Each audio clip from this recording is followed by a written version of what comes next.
video.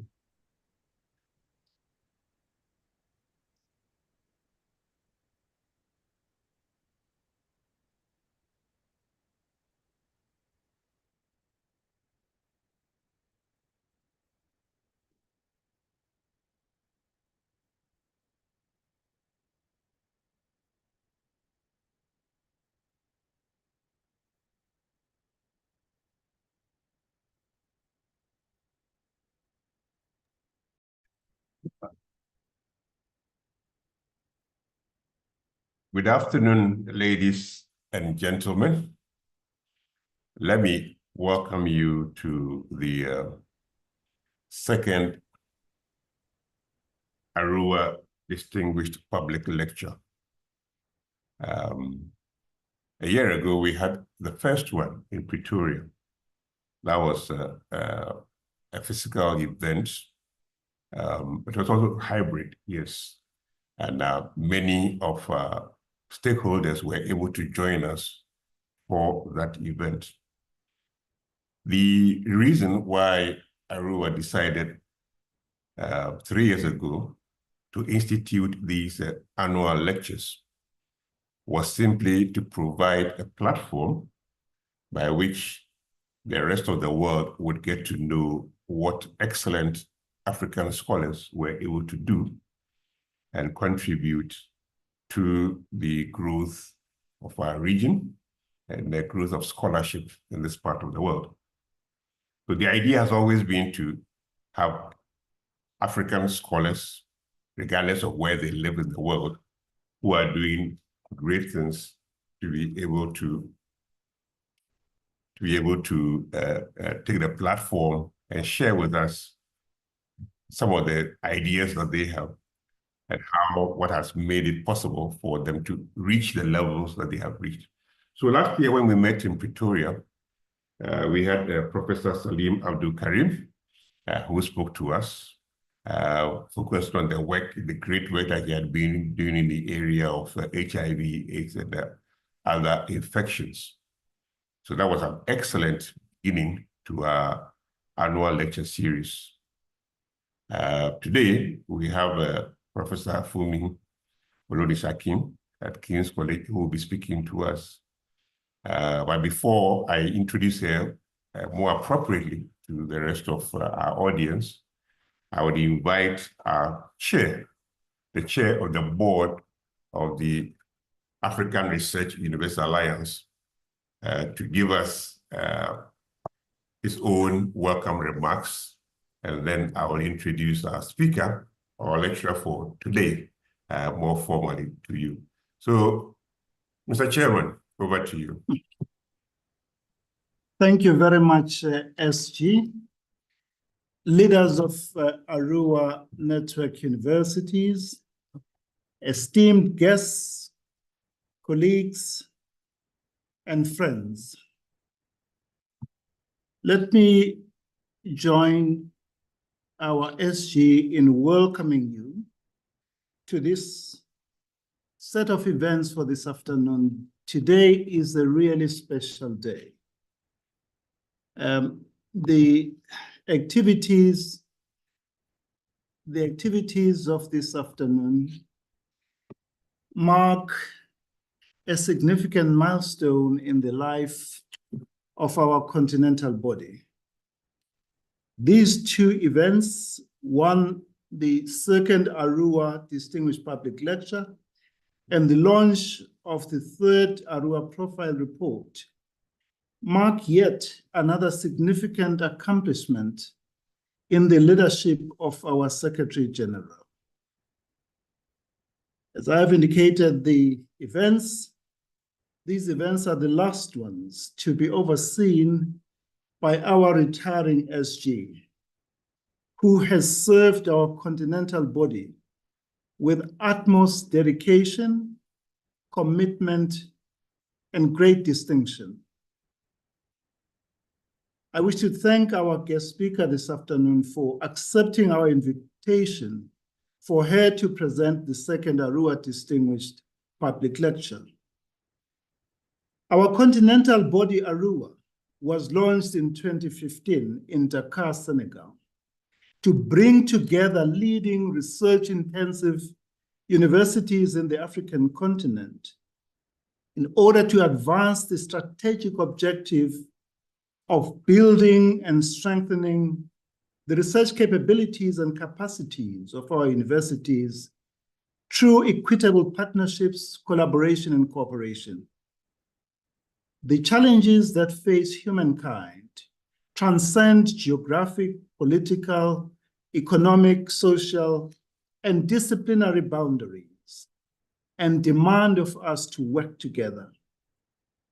It is through mutually beneficial, reciprocal, and collaborative partnerships that we can collectively create a more just and sustainable future for the people of our continent. Once more, a very warm welcome to you all.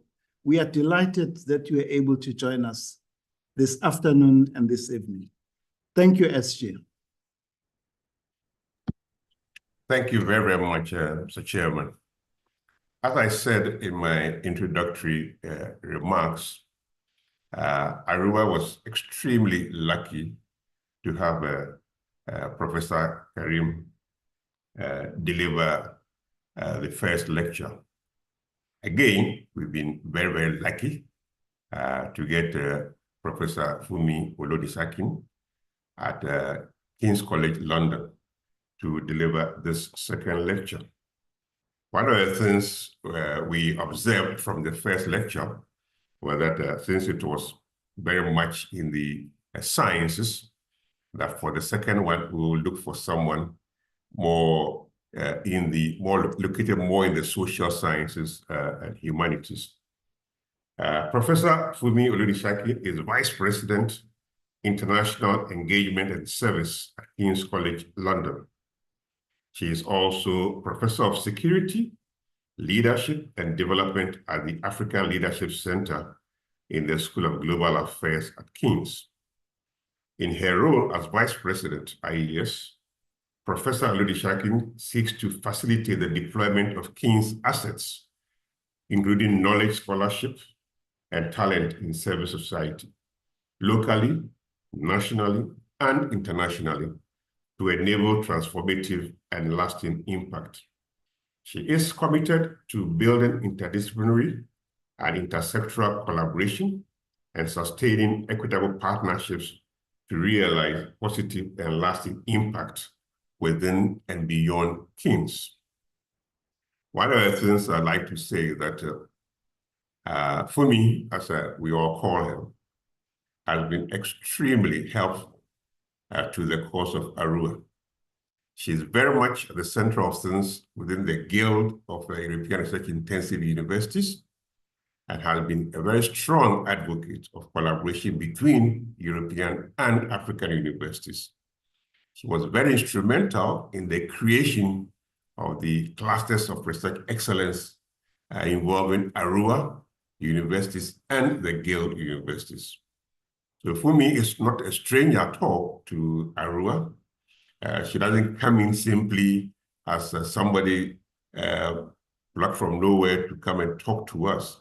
She understands the challenges of African universities, having studied at Obafemi Awolowo University herself before going to King's. She is very familiar with the terrain within African universities and has done everything possible to support the development of these universities.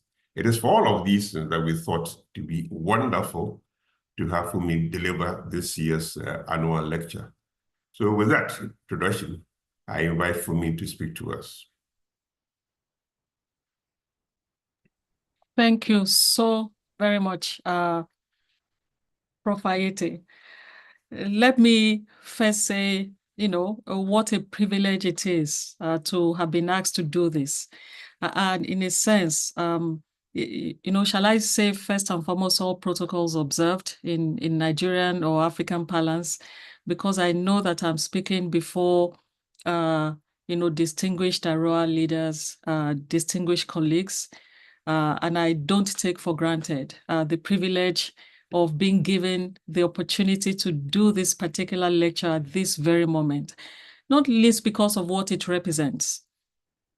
it is difficult actually not to feel a sense of occasion, because at once we can see ARUA's ascendancy, as well as the accomplishments of its first Secretary General. And they are palpable and they're inseparable. And I will soon talk about why. But therefore, I shall begin this lecture with a recognition that this event also coincides, as we've heard from the chair of ARUA, with the end of Professor Ernest Ayete's tenure as ARUA's first founding Secretary General. As such, paying tribute to him, I want to effortlessly cite some factors of ARUA's ascendancy since its founding in 2015. 3 of these factors are intimately connected to the subject of this lecture. I will then look, do a forward look, if you like, to a new phase in which it will be important to lay bare the connection between the achievements of the last decade or so and the university's social contract. And if I would remind us that the title of this lecture itself is Collaboration in Higher Education as Service to Society. And so as I do that, and what I want to do finally, just to give you a sense of what I want to do in this lecture, is to identify the significant issues we need to grapple with if universities are to be relevant to the generations of the 21st century. I've been deliberate in returning to this question of social contract, let me put it out there, and notion of service to society, and not in actual fact wanting to talk about what I've been doing, what King's has been doing in partnership alongside the Guild and ARUA, but those things will emerge naturally as part of the conversation. I just want to, set this, given the opportunity that we have at this moment, with one era coming to an end and another one beginning, to really do a sort of call to action.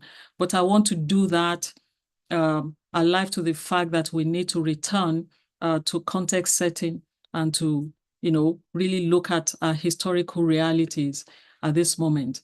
So let me move to very rapidly to Ernest Ayete's Secretary Generalship and ARUA's ascendancy. What are the factors of his leadership and this ascendancy that I was referring to earlier? And there are 5. First is the bringing together of flagship universities for better collaboration, and he has done a great job of articulating, this himself, talking about leveraging of resources for greater impact, which in his own words was an opportunity to make a real difference. And we have seen that. Second is the turning of what, I would say are select, because ARUA still represents a group of elite institutions, select African universities, turning them from a large focus on undergraduate teaching without corresponding focus, at that point on high quality research, turning them from that into research intensive universities. And as I go along, I want to really quietly draw our attention to the kinds of tensions that emerge when we talk about the university as that academic establishment that sometimes seems, to have its own mission and might even be aloof, if you like, from the realities of the world around it. I say might, because that is clearly not always the case. I want to talk about that and the tensions in the notion of research and knowledge production and the teaching role of academics. But let me park that. The important thing is that on this second point, the establishment of the Centers of Excellence in 2018, hosted by member universities of ARUA, consolidated this agenda of turning them from a teaching focus largely, not exclusively, into research, into universities that are research intensive in that sense. And we have seen how, as a result of the Centers of Excellence, researchers across ARUA and African universities have, seemed to collaborate more seamlessly. I've seen it myself in how some of our researchers, even as we talk about the centers or clusters of research excellence, which I'll come to in a moment, I can already see how the culture of collaboration is shifting significantly.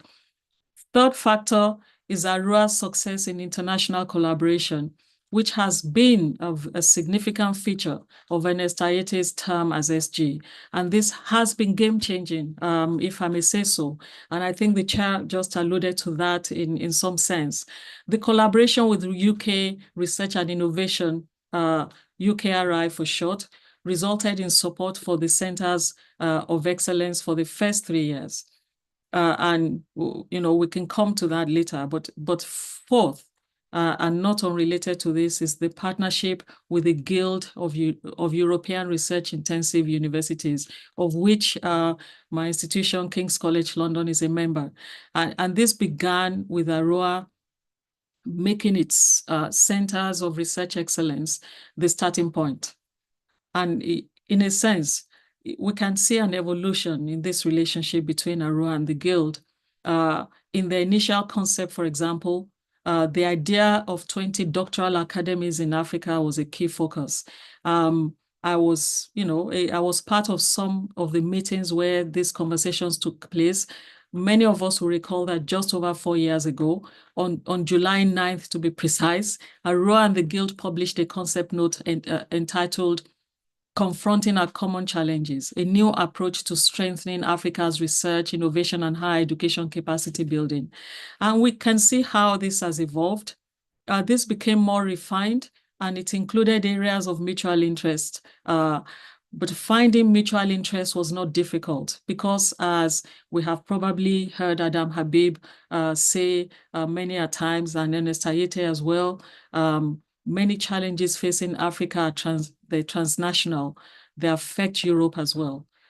You can talk about climate change, you can talk about migration, but as I will say in a moment, the difference in the challenges we face, that Africa and Europe face, the difference is not a matter of substance, it's a matter of degree. Sometimes, though, that degree is so substantial that we cannot ignore it. And I'll come to that in a moment. But as Ernest has also said in some of his interviews, and I think Jan Palmowski of the Guild, with whom he worked closely, will acknowledge this, that the African Union, European Union innovation agenda gave some motivation, to this ARUA Guild partnership in terms of how we have aligned the clusters of research excellence with the innovation agenda. At the core of this has been the pursuit of equitable partnerships. It's been central to the collaboration. We've had many deep and really thorough and engaging conversations around it.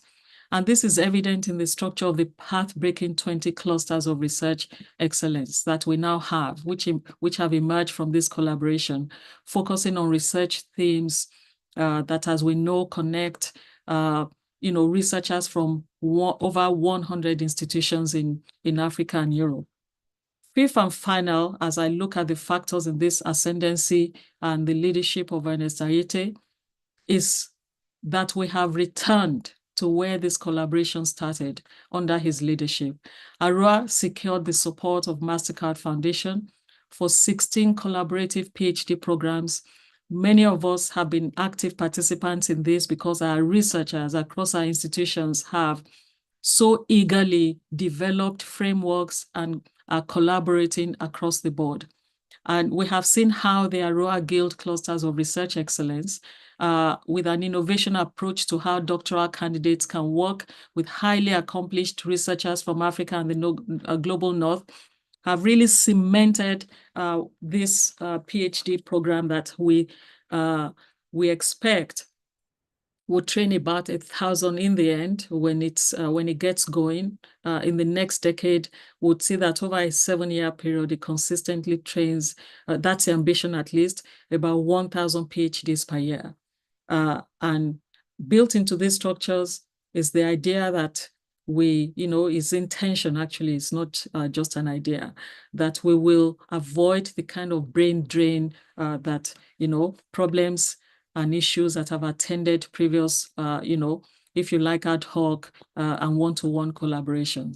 I think it was important to lay out the substance of the groundbreaking achievements that have been made by Ernest, and of course, dovetailing, and as a result of that, of his efforts for that matter, and all these collaborations, we see the ascendancy of ARUA at this point in time. It is something to be celebrated. But I think we need to now focus as we begin to look forward, and this is the second part of the lecture, that, as I mentioned earlier, as we begin to look forward to a period where we see the consequences, the impact of this, groundbreaking scene-setting period that is clearly helping us build a momentum. What might all this mean for Africa's advancement? And what is the underpinning vision for the next stage of our work together? I think in talking about what this ought to be, we have to recognize that ARUA under Ernest Ayete has taken a bold step towards addressing the critical question for a group of African universities a decade ago. That is the need to come together and to pool and secure resources for quality research. This has begun in earnest, no pun intended there. But in my view, we must look beyond the university itself. We need to reflect on the purpose of the knowledge that we will produce together, because imagine 7,000 PhDs in a decade. If we manage to break through, I think that is significant. But somehow, can we transform this from individual scholarships, individual expertise, into something that builds collective success for us? That's a real issue I want to put on the table for us. Can this knowledge transform society without a clear intentionality about how it will serve that society, about how it will change our immediate world and the communities that we live in for the better? Can we do any of this without revisiting the social purpose of the university, or indeed re-examining how the university organizes itself for relevance? And I argue not. We cannot do all of this. We cannot maximize the potential of this momentous thing that has, been done without revisiting this question. That's my argument, at least. The question of the relevance of the 21st century university to society can no longer be delayed, particularly in Africa, where knowledge institutions remain even more relevant to the question of social transformation.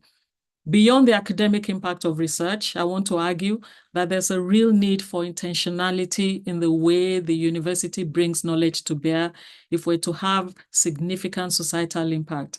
So let's revisit this thing called the social contract of the university with society. Is there really a social contract, that binds the university to society? It's undeniable that in this century, at least this 21st century moment, that we need to reinterrogate and maybe, if you like, reimagine the university's relationship with society and the priorities that ought to shape that relationship. And at the core of this lies the social contract question. Why should it matter? Does it even matter if we really look at it? And so, whether we like it or not, we need to begin to separate some issues from relationships. What do I mean by that? The university's license to operate is two-pronged. It comes from politicians or government, and we're all familiar with that. University leaders grapple with this all the time. It comes from the public, from the wider public. And in an ideal world, there ought not to be a separation between the two. However, there's a difference. And again, it's a matter of degree, not of substance. And some people, like my colleague or former colleague Jonathan Grant at King's, the author of the New Power University that I'll speak about in a moment, People like this might argue that the social contract with politicians or with government is essentially broken. And that depends on where we're located. And it's broken either due to distrust or financial neglect, which invariably threatens the university's sustainability. It doesn't matter where we are, whether we're in Africa or in Europe, the issues are broadly similar. The experiences are different, and I'll come to this. So I want to be intentional, therefore, in separating the social contract with the public, i.e. the wider society, from that contract to politicians or government, given that at the best of times, politicians are not always in step with their people. So the university's social contract to the community of which it is a part is not unclear, I want to suggest. It is actually awash with opportunities for collective success. However, with some exceptions, the university has not always structured or presented itself to maximize its engagement and relevance to society. While the university's social contract is a subject of commonality, as I said earlier on, across Europe and Africa, the surrounding circumstances are different. Without being too historical or too theoretical, the public purpose of the university has evolved over time. We have seen, and the historians in the room, I'm sure you will appreciate that I'm skimming over this, but we have seen the evolutionary phases of the university in the West, from its current iteration, if you like, the 11th century Bologna, where it emerged from being part of a collective movement. The idea that it was a place of students for students emerged at that time. And literature gives us this lively debate about how a set of migrants finally, underpinned what became the university system there. We've seen establishments subsequently in 11th and 12th century, Paris, Oxford, Cambridge, Salamanca, all with different reasons and different models. But when you begin to look at those phases, those evolutionary phases, Humboldt is ideal for some of the tensions that we see today. The expansion of the university's mission to include research to create new knowledge. The tensions that continue today between teaching and research, which has really now been about 2 centuries in the making. Those tensions have been around for some time. And I want to suggest that even as we are talking about being research-intensive universities, the tension between research and education, between research and teaching, is alive and kicking today for us. So by the time we're getting to the mid to late 19th century and looking at the land-grant universities in the US and the red brick universities in the UK, the idea of the social responsibility, and the added notion of social responsibility to the missions of the universities, whether it's in terms of creating skills or, and commerce for the local people or local community, had taken ground, had taken real, ground in these places. So when, and I will still come to this one more time, Jonathan Grant's 2021 book on the New Power University then tries to tell us that we have to embrace the need for a radical shift to meet the challenges of the 21st century society and a new generation of people that think differently, act differently, as we're seeing in the Gen Z culture of today, for that matter. Then we need to actually really think, is this notion of the social purpose or the public purpose of the university a new thing? But who does it matter to most? Therefore, when you look at Africa's trajectory, which is quite different from the historical, picture that I skimmed over very quickly in the West or in Europe, if you like, I really admire Sylvia Tamale's effort and the recent effort in 2020 to help us bring all of this together when she traces the origins of African academies. Also, interestingly, from 11th century, these two scholars haven't spoken to each other. From the 11th century, she argues for, that higher forms of learning which we know that historically by the oldest universities, are to be the oldest universities to be found in Africa, but that the idea that the higher forms of learning predate colonialism is one that is not, really well known. But she also argues that the imperialist project destroyed academic traditions in Africa, essentially reducing higher education to an artifact of its imperialist policies. But the point is that the decolonization project remains incomplete in African academies. And so when Tamale talks about the potent kernel of internalized colonialism on which layers or subsystems of colonization, rests, that's what we need to grapple with on the continent of Africa, because it's unspoken. And as we push the boundaries and talk about equal partnerships today, in 2024, and we actually see the dynamism in our partnership between Africa and Europe.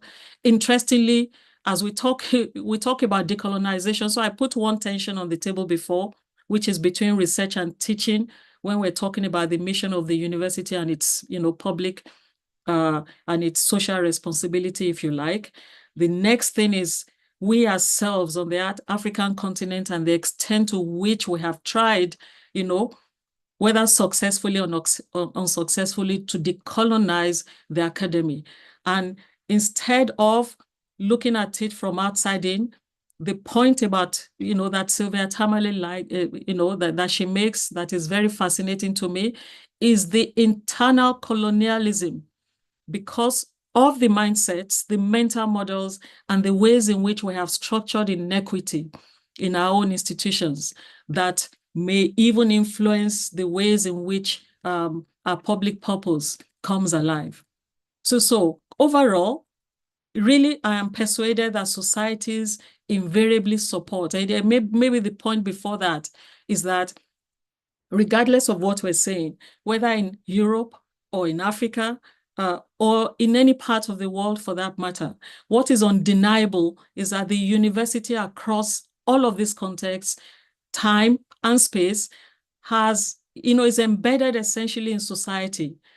And it has been in service in one form or the other in so many ways, whether it's from those earlier times, looking at Bologna, Oxford, Cambridge, Salamanca, those who are embedded or in service of society, including my own institution that was founded in 1829, and that were doing so from ecclesiastical, basis. And then moving to skills development and commercial expansion, whatever it is, this notion of the public mission of the university has not gone away. And there is invariably a human condition that the university cannot run away from. The options before us are really stark, especially now in the 21st century with the kinds of challenges and transnational problems that we face. So in that sense, I am persuaded overall that societies invariably support universities for a range of reasons.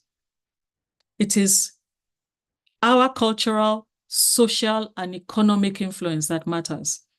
The social contract with the societies that support us is that we will make them stronger. We will make them more successful, including having the courage to challenge the structural inequities that serve to reinforce existing challenges today. So therefore, there's a need to deal with the plight of people in society now, not tomorrow. Deal with that plight locally, regionally, and globally. So whatever layer or level of society we feel we're serving, we need to do that, deal with that today, and not tomorrow or when we have the time and resources to do so more comfortably. There's serious questions for us to answer as elite universities. I keep using the word, elite, also in a provocative way, because when you think of ARUA and you think of the Guild, really research-intensive universities and the class of universities that we're talking about still seem fairly elite. But within us, we carry the two tensions I've been talking about. And they're really about our internal logic. So not taking our relationship with society seriously will only bring society's problems to our doorstep in due course. Because in reality, I'm suggesting, and I took inspiration from a conversation we had at the ARUA conference at the University of Lagos, where at the time, the point I was also making is that we're not the ivory tower or the shiny house on the hill that we were previously thought to be at various points in our evolution as universities. We ourselves as universities are the heartbeat of society. And that is why the human condition, including inequity in society, among many urgencies of the moment, should be an important issue for us to consider. And I think in a sense, we're showing that we have not built the clusters of research excellence from nothing. The kinds of themes, the kinds of issues we're responding to suggest actually that we have noticed some of it. We have noticed actually much of it, but I'm not sure that we have built a logic. I'm not sure that if on the basis of the internal logic that we have built, with those tensions in mind, and with the reality of this 21st century moment, I'm not sure that we have carefully yet thought about what it will mean to have those 7,000 PhDs at our doorstep, 10 years from now, suddenly enter into society without calibrating, without intentionally shaping the kind of impact that they will make. We would have created 7,000 individuals who make their own path and may actually coincide with society's problems or not, but would have shaped them within the internal logic that defines the university today. So to be sure, there's a near global consensus that many of the challenges of our times, if you like, as articulated in the Sustainable Development Goals, that they're worth contributing to. And we see that in the ways that universities organize themselves and even rank their contributions and impact, thanks to the Times Higher Education Impact Rankings. Many of us now boast of some standing in terms of impact. But in actual fact, if we're honest, to be honest, we're only tinkering with change at the fringes. And we're still adopting very much business as usual approach to undertaking research and thinking of education in classical ways and not what it means actually to build knowledge with purpose. And we do some of those things that we do well. We position ourselves for the rankings. And I'm not even sure that the rankings really matter that much. At the ARUA conference at the University of Lagos, I recall Liz Lange of UCT raising this issue about rankings. And actually, I'm really persuaded by the argument that it ought not to be about those rankings. We need to do away with them to return to the very purpose of what our institutions are there to serve, and the quality of how we impact through the knowledge that we produce will automatically then change the game for us. And even when we return to the rankings, should we return to them, we will see a natural difference in that theater, assuming that actually the indices that are used, the metrics that are used are relevant to our society's, our social purpose. So point though is that these questions are relevant regardless of the context in which we operate. The difference at times between Africa and Europe, as I said earlier, is a matter of degree and not of substance, but context matters when we revisit the question of the social purpose of the university, because what we prioritize in Africa might be radically different from what we prioritize in Europe. And the differences in the nature of the human condition is a fact that cannot be ignored. And I'm just really going to gloss over this because I did say it's not about the actual work or the project that I'm working on that I wanted to focus on, but on the larger purpose of what we're to do together. Two areas in which these differences can be observed have to do with demographics and I think technology and this rise in artificial intelligence. But let me focus on demographics.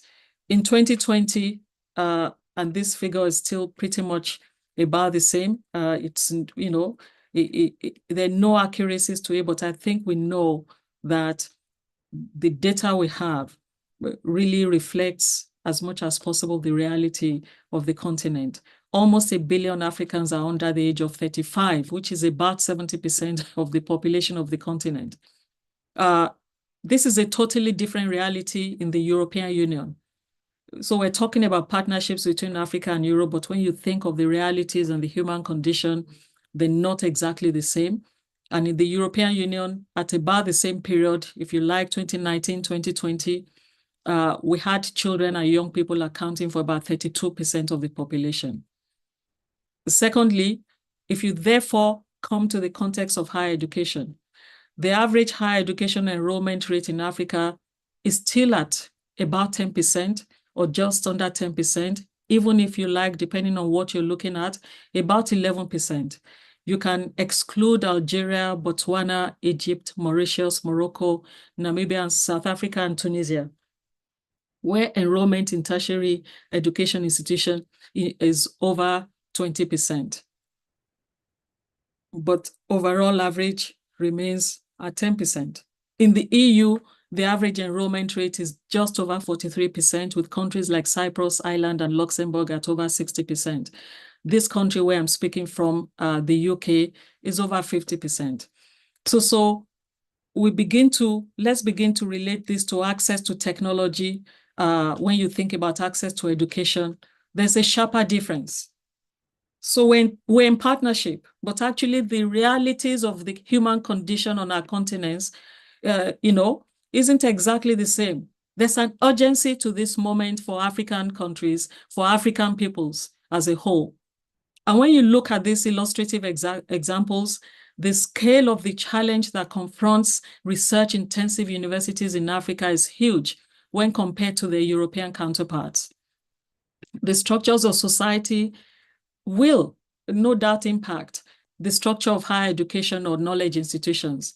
So reordering the latter in terms of priorities, in terms of systems and societal engagement, must be radically different. That's not to say we can't collaborate, but the point, and that's that's the third and perhaps final set of tensions that I want to bring out, is what we mean when we talk about equitable partnerships. Are we really making the most of these partnerships in a way that we use the engagement and we use the collaboration to shape the unequal basis in society? That is the challenge that faces African institutions, to my mind, when it comes to trying to be relevant in the 21st century to the population. So the questions for us, therefore, the formula for responding to societal challenges will of necessity be different, and the question for us, those questions are varied for us in Africa. Number one, can we reasonably expect to build cohorts of PhD holders and postdoctoral scholars without building a pipeline from post-secondary to postdoctoral level? Post-secondary is an area that I think universities cannot leave only to TVET type institutions or monotechnics. And this is where the elitism comes in. If we have averagely only 10% of nearly 1 billion young people ultimately enrolled, even if you count only the 15 to 34, which will be 15 to 34-year-olds, which will be 500 million people, we cannot leave them only to the theater of irrelevance, of monotechnics only, TVET, colleges only. We have to think of the foundational work that needs to be done at foundation year to create cohorts and a porous ecosystem that will take them either into employment or a progression pathway into universities. Can we be passive about the fact that the majority of the 1.2 billion citizens will not have post-secondary education and may not ever reach their potential, let alone contribute meaningfully to society? What is the university's role in developing a workforce to address the need of a vast majority of citizens in healthcare, in education, in engineering, if you like, in law, in technology? in ways that we're seeing advance in the 21st century? Can we keep rigid curricula within borders without a cross-African or pan-African qualification framework to enable free movement of learners and researchers physically and virtually? I'm raising this as questions because I know where I stand on these issues, but I'm framing them as questions because I think those are the issues that confront us at this point in time. Can we stay away finally from the creation of a porous ecosystem between learning systems and qualifications, employers, skills developers, if African citizens are to have a fighting chance to be, full-fledged members of society? If those people between the ages of 0 to 34 years are to actually realize anything close to their potential, that is the question. That is a challenge that we face, that we have an opportunity to address together. And as I draw to my concluding segment here, which is much shorter than what I've done, the question is, what must the African university do differently if it is to remain relevant to 21st century society? In serving that society, though, it's a choice. The university has a choice. Each university must make that choice, either to stand aloof and remain a shiny house on a hill, or to build intentionality into the evolution of its public purpose. After all, adaptations of this nature occurred for centuries, as I skimmed through historically a few moments ago. The latter seems to be essential, to my mind, to this 21st century context, which is to build intentionality into the evolution of the public purpose of the university. And so, to return to Jonathan Grant, who proposes new power universities as a way to refresh and renew the social contract between universities and society. He says universities are instinctively old power institutions, where power is jealously guarded, closed, inaccessible, and leader-driven. He says again, old power is a currency that is traded. New power is a current that connects. New power university can resolve the very real tensions between, that we have in the trade-offs that shapes its purposes, which could be social versus economic goods, universalism versus elitism, collectivism versus competition, autonomy versus system dependence. And in my view, we need a transformation of the models of higher education and a rethinking of the structures handed down from the colonial systems to make the knowledge we produce have meaning in society and to achieve the transformation that African societies in particular need in order to ensure agency for African people and to make African universities and their societies equal players in an evolving global arrangement.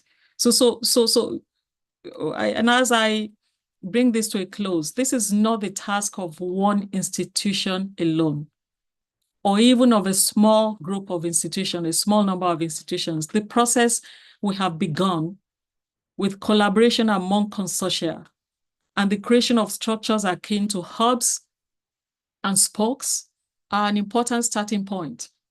So collective purpose through collaborative efforts is essential to addressing the local and global challenges at once. But the point, though, is that without really thinking about those three tensions, one set of tensions is about the internal, the internal relationship between what we call research and what we call learning.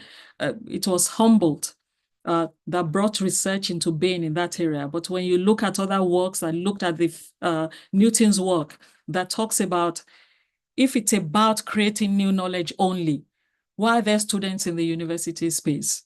Why aren't we just doing the knowledge? I don't think it's either or. That knowledge with purpose is about really delivering that knowledge for the training of the next generation. It's about bringing a new generation of people into the purview of the university space and the intentionality between building that pipeline from post-secondary to postdoctoral, because those who will become postdoctoral must be coming from someplace in terms of the quality, in terms of the, the project is not one small space, it's a continuum.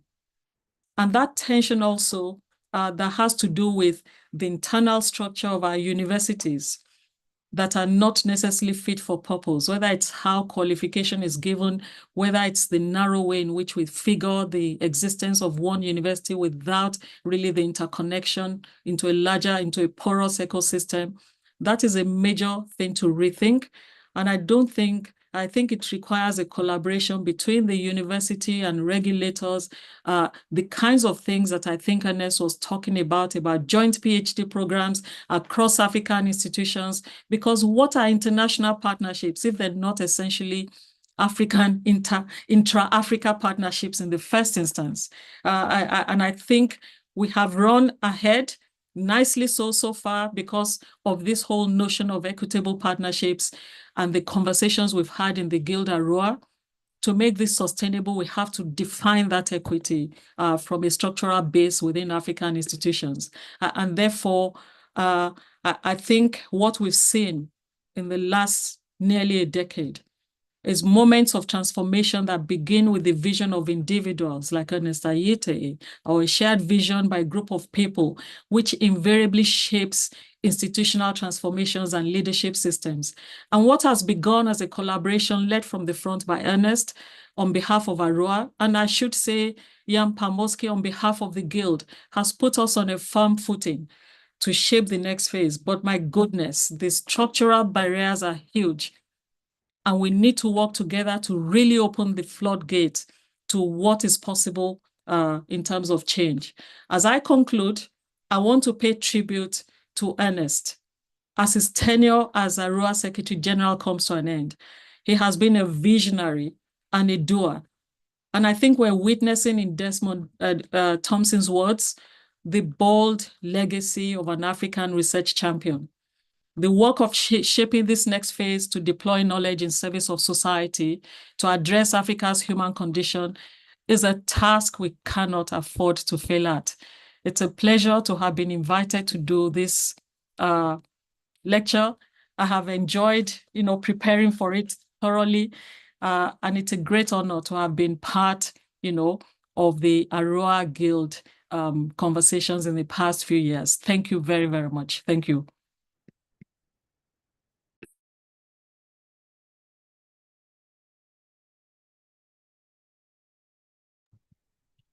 Thank you very, very much, Funmi. Thank you very, very, very much. Let me invite our chair, Sizwe Mabizela, to facilitate the Q&A session. Thank you very much, SJ. Funmi, that's absolutely top-notch. Thank you for challenging us and demanding that we think more broadly. Thank you so much for that. So let me invite people who are on the platform to ask questions. There are some that have already been posted. Ernest, I don't know who will be able to read them for me. Yeah, let's take a few of those with hands raised, like Remy Nadozim, and then Emmanuel will flag those that have been put in the chat room. Right. So let's take questions. Remy. Thank you, Chair. Thank you, Prof, for a very interesting and thought-provoking lecture. Prof, you may agree with me that one of the barriers towards African integration in most things, particularly in higher education, is that our education frameworks depend on our colonizers, whether it is the French, the English, the Portuguese, or the Dutch. That makes it a bit difficult to really practicalize collaboration, particularly from the point of view of mobility of students. Europe that colonized Africa realized this problem quite earlier. In 1999, the Bologna Convention did work on this, and the result was the European credit transfer and credit recognition system. To what extent can African universities engage the statutory bodies and institutions for us to begin to have discussions on a common understanding of some of these mobility bottlenecks? Thank you. Thanks, Remy. Can we have another question? We will take 3 at a time. If you could just note them for me. Any other question? Lindy Heineken. Hello there, Funmi. It was lovely to see you on screen again after so many years. Something that I grapple with is, the key challenge of how knowledge generated by universities serve as a public good, which is coming out very strongly in the kind of discussion that you've had with us now. So what I would like your view on how we can improve the knowledge policy interface, and whether we should prioritize this research where it is needed, specifically within the African context. So it's Lindy Heineken from Stellenbosch University. Thank you. Any other question? Samuel Ojo. Samuel.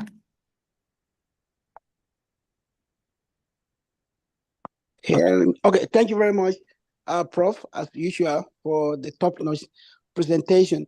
I like what the previous speaker asked about policy engagement with the universities. I think that is very critical.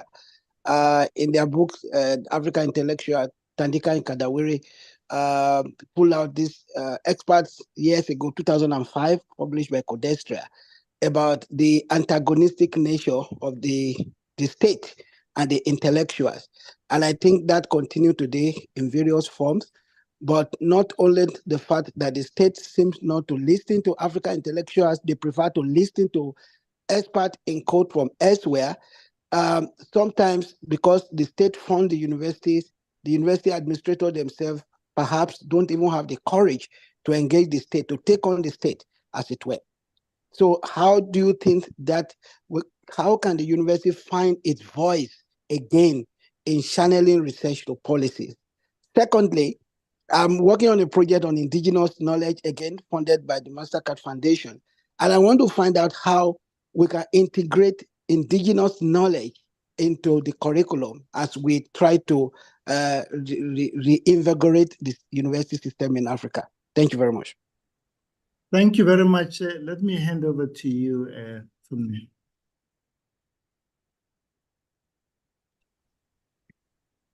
Thank you very much, colleagues. Thank you, Lindy. Very nice to hear you. It's been a while.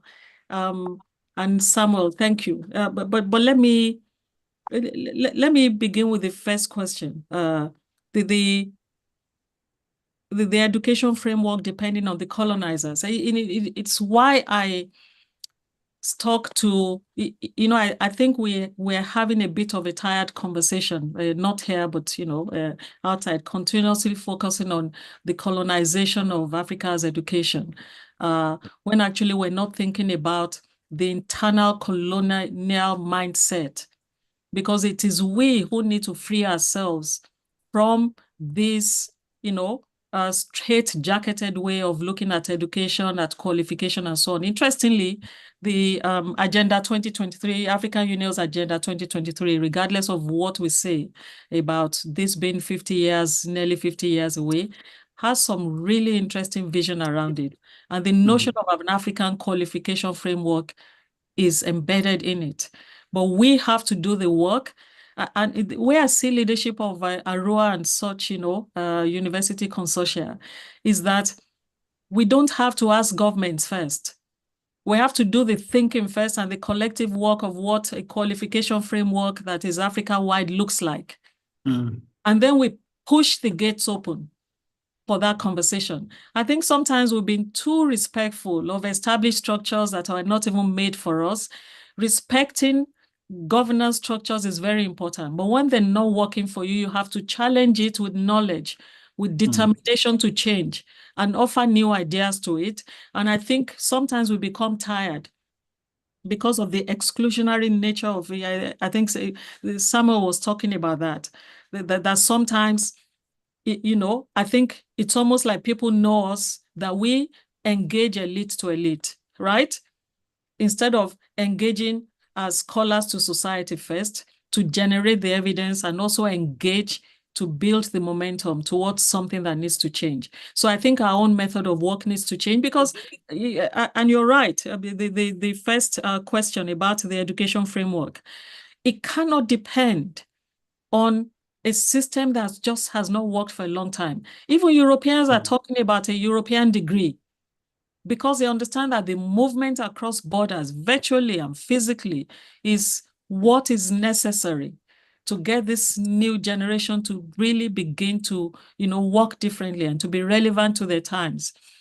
We have to do that on the continent of Africa on our own terms. But I think as university, as Africa, I keep saying, you know, I was going to say as African universities, I forget sometimes I'm sitting, I'm sitting in, you know, in a Western space, but you know what I mean, the spirit of it as an African, that we have to really rethink how we engage society first, generating the evidence and the momentum for change. It speaks back to the system. I have more to say, but I'm moving to Lindy's question, which is the knowledge generated by universities and how this becomes a public good. I think it's linked to the point I've just made, Lindy. You know, we generate that knowledge, not just, you know, we would generate it for policy change eventually, but actually we look towards society first in order to generate the knowledge co-created with society.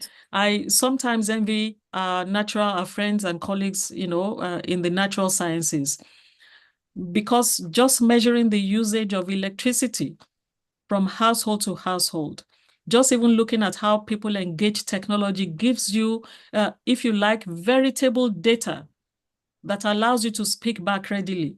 When I look at the social sciences and the humanities, and it has to be so interdisciplinary these days, or shall I even say transdisciplinary, the integration of that knowledge for that purpose is absolutely important. So co-creating it in a way that it's speaking to the experience. Our colleagues in health as well, whether they like it or not, they're responding to real needs of the moment. And I think we need to do that collectively, and then speak back and not start from the purpose of policymakers first, because otherwise we inadvertently even you know, begin to build policy-led research, and not the other way, based on the knowledge that we have. They will all interlink in the end, but I think we just really need to think anew about the direction of travel. African intellectuals, and I think Sam, I'm already speaking to some of this. The state will not listen to African intellectuals because the state is very often not a state, right? It is regimes that we're dealing with. And when you are not leadership systems even, well, maybe a form of leadership system because it is narrow, it is hierarchical, it represents a particular, you know, group interest. And many African states are not fully fledged states in that respect. And I'm not even, you know, I'm not sure that we shouldn't rethink how we, you know, how we make the state, how we remake it and so on. But that's a conversation for another time. And so the university can't find its voice, especially because it's not going to be speaking directly to the state until it has actually used evidence in collaboration with society. And that's why I was intentional in separating the public purpose of the university, talking about the social contract, which if we were not broken with the so-called state, as in with politicians, with government. If it were not broken, it's a continuum. People and leaders and politicians and government. But the reality is that in many places it is broken. So we have to face, one direction to generate knowledge in collaboration with society, for society, and use it to speak back to the so-called state. It's not an easy way. It's not easy because, it's broken also because government does not necessarily prioritize knowledge institutions when they allocate resources. It's different from country to country, but I'm sitting also in a place where we have fought tooth and nail to even try to find the right level of support. And therefore we become so commercial, we internationalize in particular ways. Africa has its own challenges in that sense, but I think it is possible for African intellectuals to do much with society, much more with society. Thank you. Thank you very much. Let me read one question which has been posted by James Akanu from University of Lagos. What are the necessary steps to improve the university's social contract with the society or immediate communities? What do we need to do differently with politicians and political leaders? So that is one. Let me take further questions if there are any. Mr. Chair, I have a question. I've been struggling to find a hand to raise. Proceed. Okay, thank you very much. And thank you, Funmi, for a very exciting lecture. It's good to see you again. I have a simple question around the question regarding the tension between research and teaching, especially for us as research-intensive universities or universities aspiring to be that. What's your advice on how to manage that tension? Also linking it to the issue of the university's social responsibility and the expectation of the society with regard to skills creation vis-a-vis knowledge creation. So I'd like your advice on that. Thank you. Thank you very much. Let's hear from Justus Munyoki. Justus?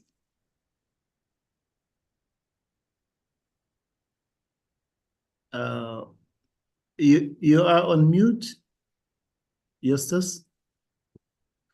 Okay. I'm sorry, are you speaking to me? I'm actually here. Okay, proceed. Thanks very much for giving me the opportunity. I'm from Stellenbosch University, where I'm professor here. Isn't one of our big questions to really try to understand how universities contributed to the apparent success of Western cultures? And what can we learn from that and benefit from with regard to the African university development? And based on that, weren't those universities all built originally from their indigenous and local knowledge? And I find it strange that we give indigenous and local knowledge a special rank. I mean, it's clear that African universities we need to use our own indigenous and local knowledge to strengthen the science that backs up our livelihoods. That surely is how the Western universities also developed. So for me, that is a no-brainer question. I'm not sure if you have thoughts about that. Thanks very much. Thank you. Proceed, Funmi. Thank you. Number one, I think these are excellent questions. Excellent. I don't think the idea is that I have correct answers to them, but that I have thoughts about them. And the one on, indeed, Sam, you even did ask about integrating indigenous knowledge. And I think the last speaker, I think Guy Franklin, thank you. You are also raising a similar question to that. But let me talk about the necessary steps, what to do differently regarding also with politicians and political leaders. I think the necessary steps when we're talking about beginning to be relevant to society in that way? Some of the answers I imagine even from the questions that are being asked is that at times we have taken a particular mode, we're structured in a particular way. We say, for example, that we are degree awarding institutions. Therefore, we're not relevant to particular things. That's number one. Number two, our curriculum has not even been fit for purpose for a very, very long time. And that speaks to the VC, University of Ghana's VC, questions too. That if they were fit for purpose, we would already be engaging with, local knowledge. We can call it indigenous knowledge, because we can see answers. We can see how societies actually are solving their own problems in the absence of the university. There's so much to learn. If I take my own area of peace and and security, through a leadership lens, I can see local leaders who have nothing to do with peace processes that are formal, that have come from the United Nations. And you can see actually how they have structured their own, brokering of peace in societies. Until recently, we're not looking at that. Again, in hard security terms, you can see security provision that has nothing to do with the state. And communities that organize those things. It took a while before we started looking at those options.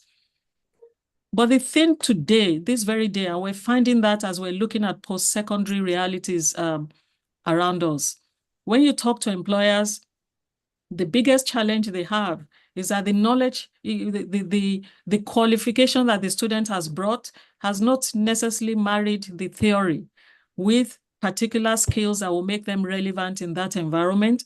And it has also not actually prepared them. They're not work ready in any sense, nor do they have the entrepreneurial mindset to begin to respond to real life challenges.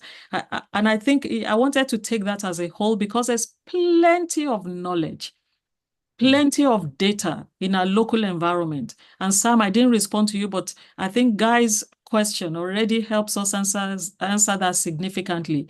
That is, we ourselves and the mental models that we have created, because we have been shaped, at least through colonial interventions, in the image of those Western institutions that we did not take into consideration their own evolutionary, discourse, evolutionary purpose too.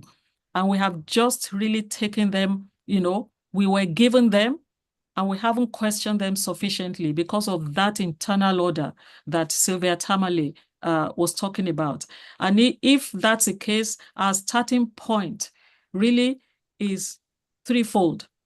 One is to rethink what it is that we teach in order for the people on our campuses, the learners on our campuses and outside our campuses who might even be joining these days virtually, to have relevant knowledge and relevant translation. Teaching them even how to think about the problems that they have is an important starting point. And it means the local context has to be well embedded in what it is that we teach. The second thing is engagement with regulatory framework, because I really don't believe that as ARUA, we cannot begin to be talking about those joint programs, those dual programs between our institutions, or bringing a new community of people through foundation year learning that allows us to prepare people either for employment, bringing all of those things to bear, as well as higher education, so that there's a pathway and there's porosity. They go into university or they go into employment. I think I've tried to answer three questions in one, because Vice Chancellor, Prof, the tension between research and teaching is exactly that we separate them. Having said that, I think historically we see, even with Western universities, how the discourse around whether creating new knowledge is what has preeminence in universities or whether it is teaching students. I think it's got to be both. We've got to see an accompaniment in which we're working with our students, in which actually we're using that to shape the debate and the engagement with society, hand in glove. But disciplines are also different in the way. And I think if we started with the problems we wanted to solve, and the co-creation with society. It may not always be possible with abstract work. Abstract work will always, theoretical work will always continue. But for problem solving, we have to shift its pathway into research for impact. I have a lot to say on this, but I don't want to take us, down that. But indigenous knowledge, absolutely. It's the local context and it's there plenty. And that has to be what we face. If we deal with that internal colonialism, we would, we will begin to shift our thinking and our practice. Yeah. And Funmi, we'll just take 3 more questions and then call it a day. Right. One is from Robert Wamala. How can universities overcome common challenges and collaborations, such as differences in organizational culture, priorities, and expectations? And I will also ask Uziomba Okoli to ask the question that he would like to ask. Uziomaka Okoli. Proceed. Hello. Oh, please Hello, proceed. can you hear me? Yes. Yes. Oh. Thank you for an incredible talk, Professor. I am Dr. Uzumaka Okoli, a research fellow at the University College London and a senior lecturer from the University of Nigeria, Enugu campus. I solely agree with you about the huge structural barriers we face. My question is, how would ARUA implement sensitization of the ARUA university leaders about decolonization and equity in research in the indigenous African context to accommodate the fast pace of the new generation of students, and also consideration of joint degrees between African countries? Thank you. Thank you. Let me hand over to you just to respond to those and make your concluding comments. Thank you. Thank you. I mean, Uzumaka, thank you so much. I think the 2 questions, interestingly, are also interrelated. And I think sitting where I sit now, dealing with geopolitics, I've been leading a university conversation or university dialogue on Israel-Palestine conflict of late. Mm-hmm. What I find is that leaders themselves are wanting the academic community to provide some answers, is to do some work and provide some answers. And I think the one thing I would say, that whether ARUA leaders or in fact, indeed, in the UK where I'm at, university leaders have to really create a space. We talk about academic freedom a lot. I don't know the extent to which we actually defend it, really massively, so strongly. We need to. But creating a space in which we give the problems we're trying to solve to our academic community, to our students, to collectively problem solve. I'm trialing it out myself at this point in time to say, here's some seed funding. Go and figure out with your counterparts in university X or Y how you can achieve these objectives. Because this question of joint working, this question of research, collaboration, and I saw something in the charts, the question about how you bring equity into collaboration, the question of how we teach together and award degrees together, it's not something that you only do from the top. You also have to ask the academic community and the student community to come up with some solutions to it and create space where you and I, where some of the academics here can meet their counterparts in Africa, but start with African countries and African partners first. How can we do this together? And they bring models of collaboration so that it comes from the ground up. I don't see enough of that. And we have to look at the regulatory framework and use the evidence that has come up to challenge the regulatory framework. But some of this exists, we just really don't do that. And how do we have countries where the regulators are tight, really tight degree award or qualification award, and others where actually they trust institutions to be able to do that? So I'm not trying to provide very concise or precise answers to this, but give us a model for going about addressing these questions. The the overcoming of common challenges and differences in orientation and culture is exactly this as well, that we think about it together, we problematize it, and we actually create a forum, create a space to try to manage it. Instead of bringing the structures first. In most of our conversations, we say, oh, our system doesn't allow that. End of story. Instead of using the structures as the reason why they cannot be done. Is there a problem that connects us?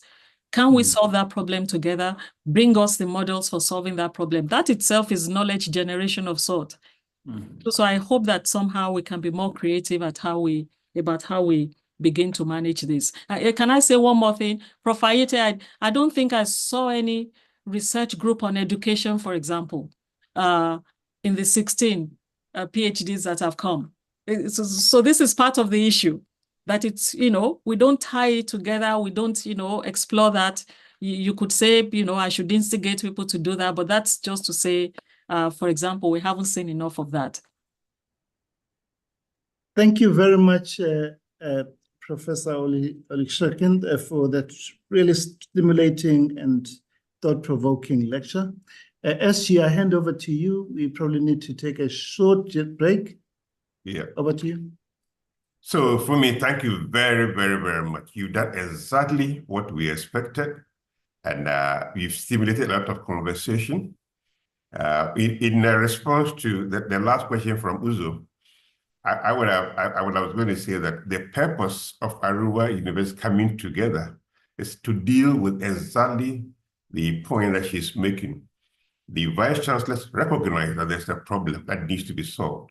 So that's what has brought us here today. And we are all on the same journey to find a solution to that. And I like the contribution that you have made today, Funmi.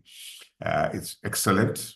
And it's something that we'll be reflecting on for a long time and hopefully taking action to ensure that the collaboration that you look for, the decolonization that you look for will happen sooner rather than later. So thank you very, very, very much. I appreciate everything that you said. Thank you. So now we go to the second part of our program.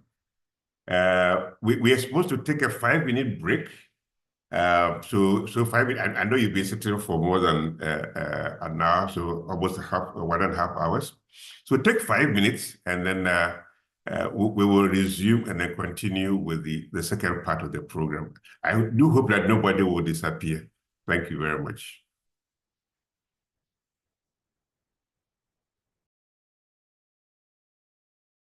The African Research Universities Alliance, also known as ARUA, is a network of 16 leading universities spread throughout Africa, each with different historical backgrounds, yet all sharing a common vision. That vision is to build an equitable and sustainable model for boosting research capacity across the African continent. Inaugurated in 2016, ARUA has enhanced research and graduate training in member universities through a number of channels, most notably by setting up centers of excellence. When the board or the vice chancellors of ARUA decided to create these centers of excellence, the priority was placed on the attainment of the Sustainable Development Goals. So ARUA's main purpose is to enhance the growth of research, improve on the quantity as well as the quality of research in order to make it globally competitive. At its core, ARUA is committed to supporting research initiatives which seek to find solutions to the grand challenges in Africa. Or the African Research Universities Alliance has managed to bring together researchers working in similar fields together to share experiences and to be able to develop proposals that address African problems. This also gives a great opportunity for benchmarking and learning from one another. Centers are typically interdisciplinary in nature, with an overarching focus on addressing the big issues, namely water and food security, non-communicable diseases, energy, inequality, unemployment, governance and African identity, among others. ARUA Centers of Excellence bring immense benefits to Africa as a whole and the globe. It introduces opportunity for creating new partnerships and collaborations, especially among the research-intensive universities in Africa to address common problems and also to generate new knowledge to inform policy. The most significant achievement of ARUA so far is the creation of centers of excellence. We at the University of Pretoria have such one center, the ARUA Center for Sustainable Food Systems, which is training the next generation of transdisciplinary researchers in sustainable food systems. 6 out of the 10 of the world's most unequal countries are in Africa. And corresponding to that is the fact that over half of the world's poor, and especially the extremely poor, are on our continent. And understanding that in all of the local context is key to dealing with it. The African Center for Excellence in Inequality Research at the University of Cape Town is going to be the second African institution to host the International Association for Feminist Economics Conference on the African continent. With the ability to showcase Africa's research capabilities via this network of excellent African researchers, it gives universities on our continent an opportunity to amplify academics and thought leaders' voices for the international academic community. The ARUA Centers of Excellence for Climate and Development. Myself and many other associates have been able to build collaborative links with researchers in East and West Africa that we previously hadn't worked with. So we now have colleagues that we trust and value and who we enjoy working with and who we want to build and expand research collaborations in future years. To date, ARUA has partnered with a number of prestigious institutions, foundations, and projects. Recently and notably, the Carnegie Corporation of New York in support of grant applications and the appointment of postdoctoral fellowships. ARUA brings that opportunity of aligning our research agenda from Africa also with our friends and our collaborators' interests in Europe.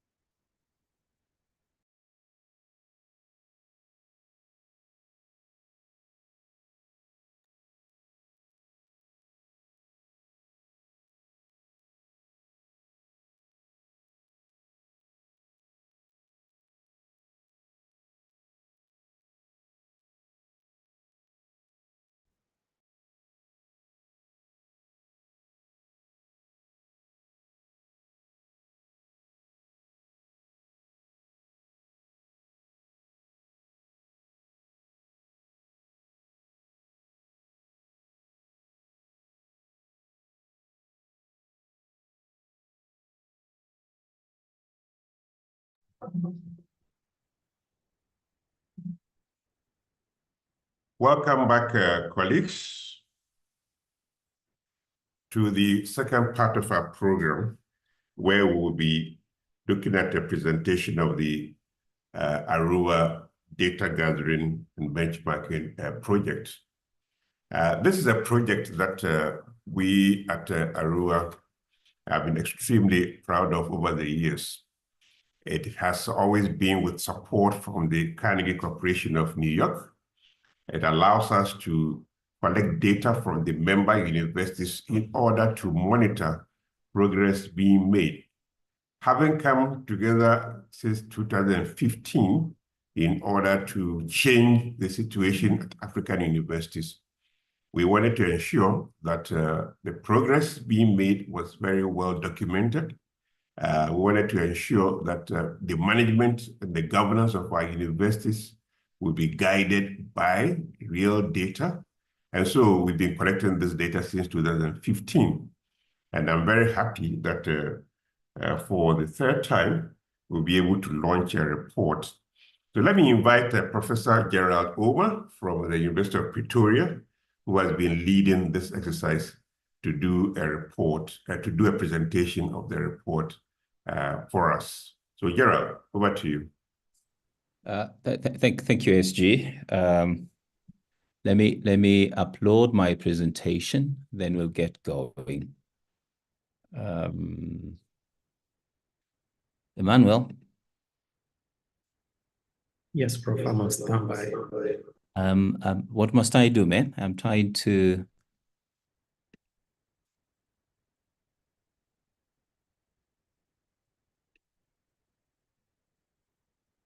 Okay, at least. Yeah, can you share your screen? Sorry, colleagues. I'm just trying to get to my presentation here. Choose. What's going on here? My apologies.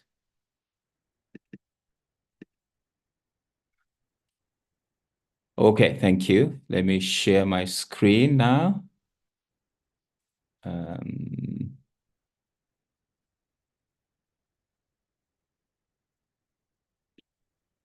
1 second, colleagues. I'll get it right.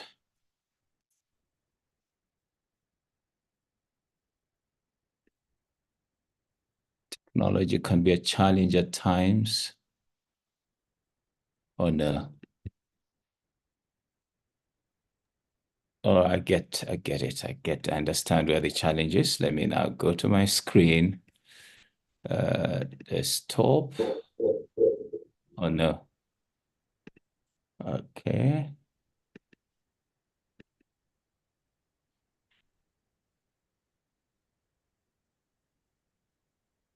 Allow Zoom, open system preferences. Okay. Sorry, colleagues.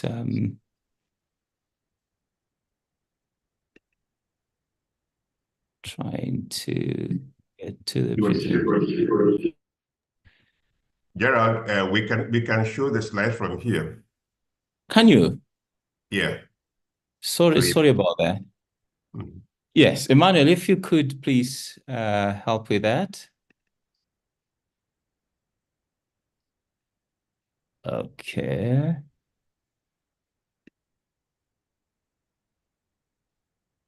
Okay, I can't see it on my side, unfortunately. I wonder what's going on. We can see the slides. Sorry? We can see the slides. Okay, just 1 second.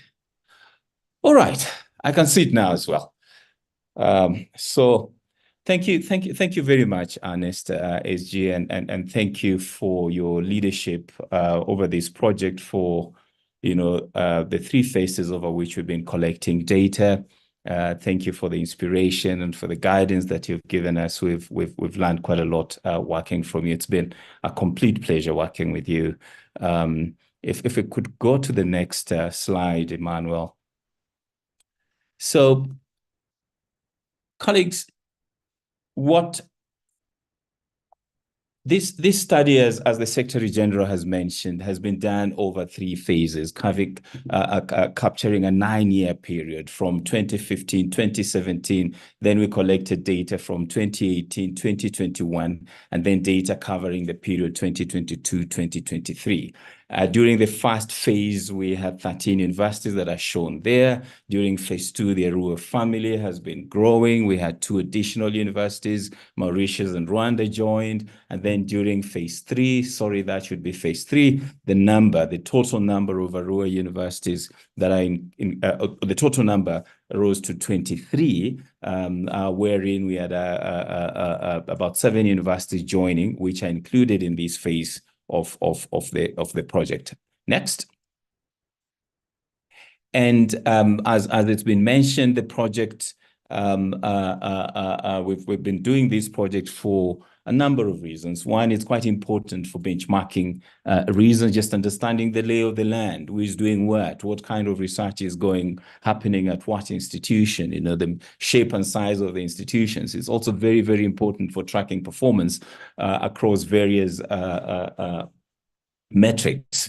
This is the first time for some of the investors that are involved in this project that they systematically collect and analyze data to try to understand the enrollments in postgraduate programs, looking at the kind of research that they're doing, also to support evidence-based support, the joint research, some of the points that were mentioned in the previous presentation, very, very important, driving institutional change, steering alignment to the ARUA's goals. If you look at ARUA's strategic plan, it lists quite a number of goals, one of them being growing the number of PhD enrollments and graduates. Next, please, Emmanuel. Now, in terms of the data that we've collected for this project, we have student enrollment data. We look at qualification level, postgraduate, then we disaggregate that by master's and PhD. Then we look at gender, we look at fields of study. We also look at graduates disaggregated against the very same variables. We look at postdoctoral fellows. This is critically important. It was alluded to in the previous presentation. We look at the makeup of academic staff in terms of capacity, and their distribution across the various fields of study, also by gender. And then we also look at funding research. And then we look at bibliometric data just to get a sense of the research that is coming out of ARUA universities, who we are collaborating with, the areas in which we're publishing, and those kinds of areas. Next, please. Next. Now, in terms of the student trends, significant progress has been realized, and we'll show that in subsequent slides. But overall, in terms of postgraduate enrollments, male students are still a majority, but you'll see in subsequent slides that the number of women and their proportion in the total student population has grown in a number of universities. Next, please, Emmanuel. So when we talk about postgraduate, this includes not just the master's and PhD, but also postgraduate enrollments below master's. In South Africa, it would be mainly honors, but also postgraduate diplomas. So if you look at master's and PhD combined, the graphs tell the full story. You could cluster the ARUA universities in three categories. So cluster one is where the total M&D enrollment accounts for less than 10%. And this is where we've got universities like University of Rwanda, University of Cape Coast, Eduardo Mondlane, University of Nigeria, and Nsukka. Then, of course, we've got cluster two, where we've got 10 to 20%.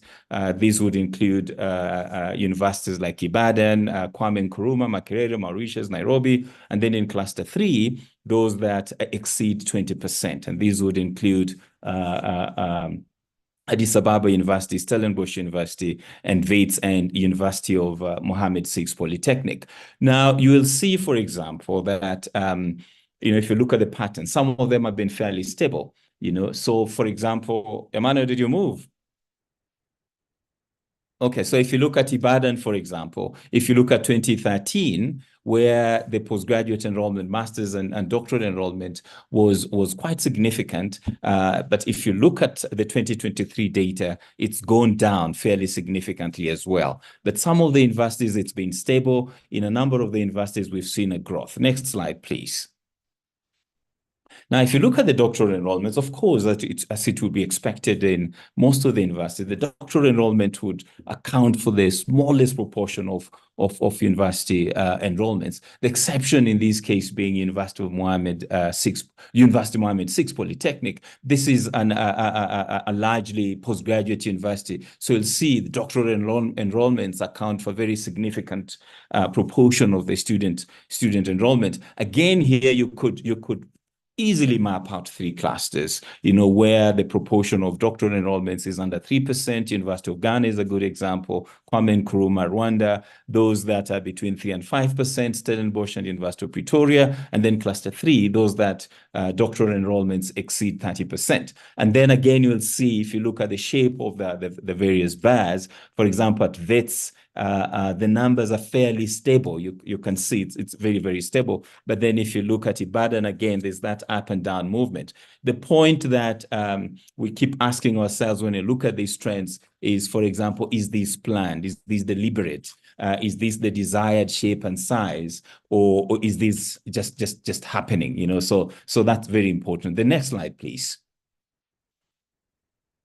Now, if you look at the doctoral enrollment by gender, very interesting trends here. And you know, the report provides very detailed analysis looking at the individual universities. Here you can have, again, 2 or 3 clusters. We've got what we call female majority universities, where women account for a greater majority of the postgraduate enrollment, then male majority, and those that are even. So we'll get a better picture when we go to the next slide, the master's and PhD, Emmanuel, where you will see, for example, Emmanuel, next slide, please.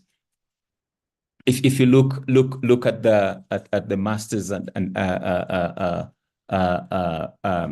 if you look at the master's enrollment, if you look at the master's enrollment, for example, you'll see, for example, that we've got universities like Ibadan, Mauritius, and Rhodes, where females are the majority, you know, which is very good.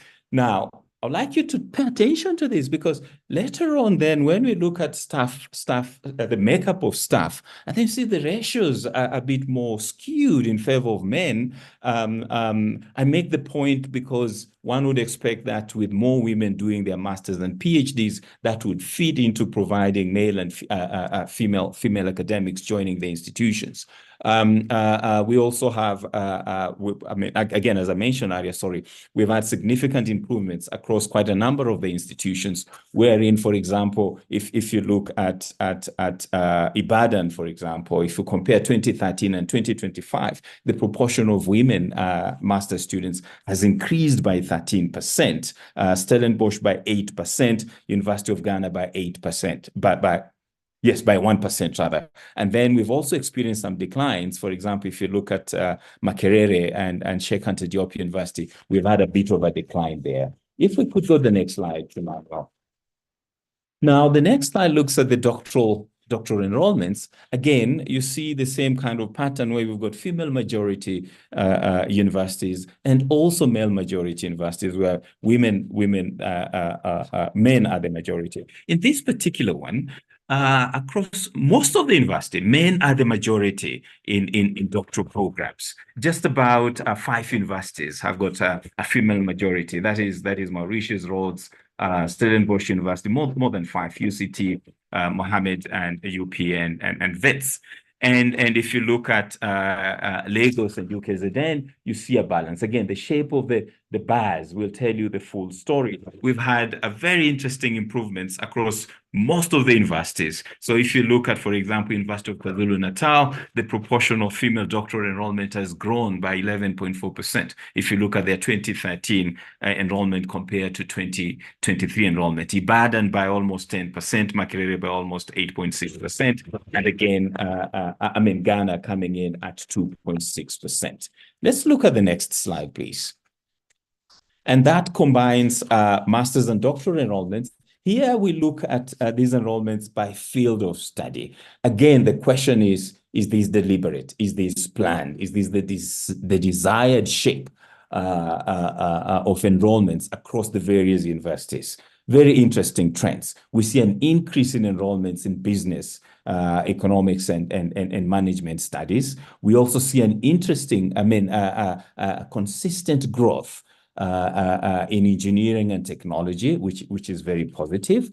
But we see a decline, which is almost fairly consistent in agricultural sciences, where the proportion of enrollments, M&D in these areas is going down. And then the social sciences have been fairly stable. Humanities also, we've seen some decline there in terms of the enrollments. Next, please. Now, if you look at the points of concentration, again, we see some very, very, very interesting trends here. If you look at the radar charts, so if you look at agricultural sciences, University of Rwanda, the bulk of enrollments, it leads in terms of the bulk of enrollments, master's and doctoral enrollments in agricultural sciences, followed by University of by UCAD. And then if you look at business and economics, Mauritius is sitting at 49% of its total M&D enrollments being in business, economics, and management sciences, followed by Ghana. Next slide, please.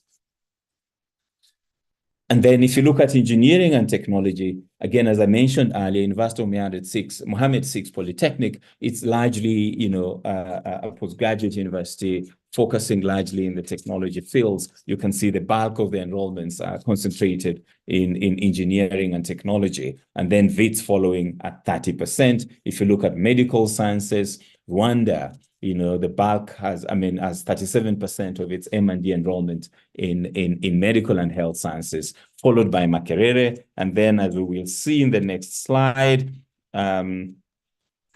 if you look at humanities, you see University of Dar es Salaam, you know, with a very strong concentration in humanities. Some of these trends are quite historical. If you look at the establishment of some of these universities and their points of concentration, also as confirmed by the concentration of enrollments in natural sciences at Rhodes, accounting for 33%. And then in the next slide, if you look at social sciences, very interesting trends there, where we see University of the Cape Coast with a very strong concentration there, sitting at 57%, University of Nigeria and Nsukka at 47%, and University of Lagos at 37%.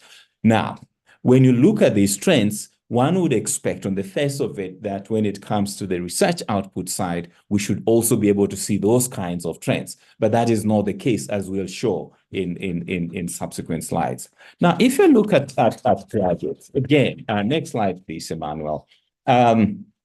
Very interesting here. If you look at the total postgraduate graduates, you know, and again, as I mentioned, when we talk of postgraduate graduates, this includes graduates in postgraduate programs below master's, honors, postgraduate diplomas.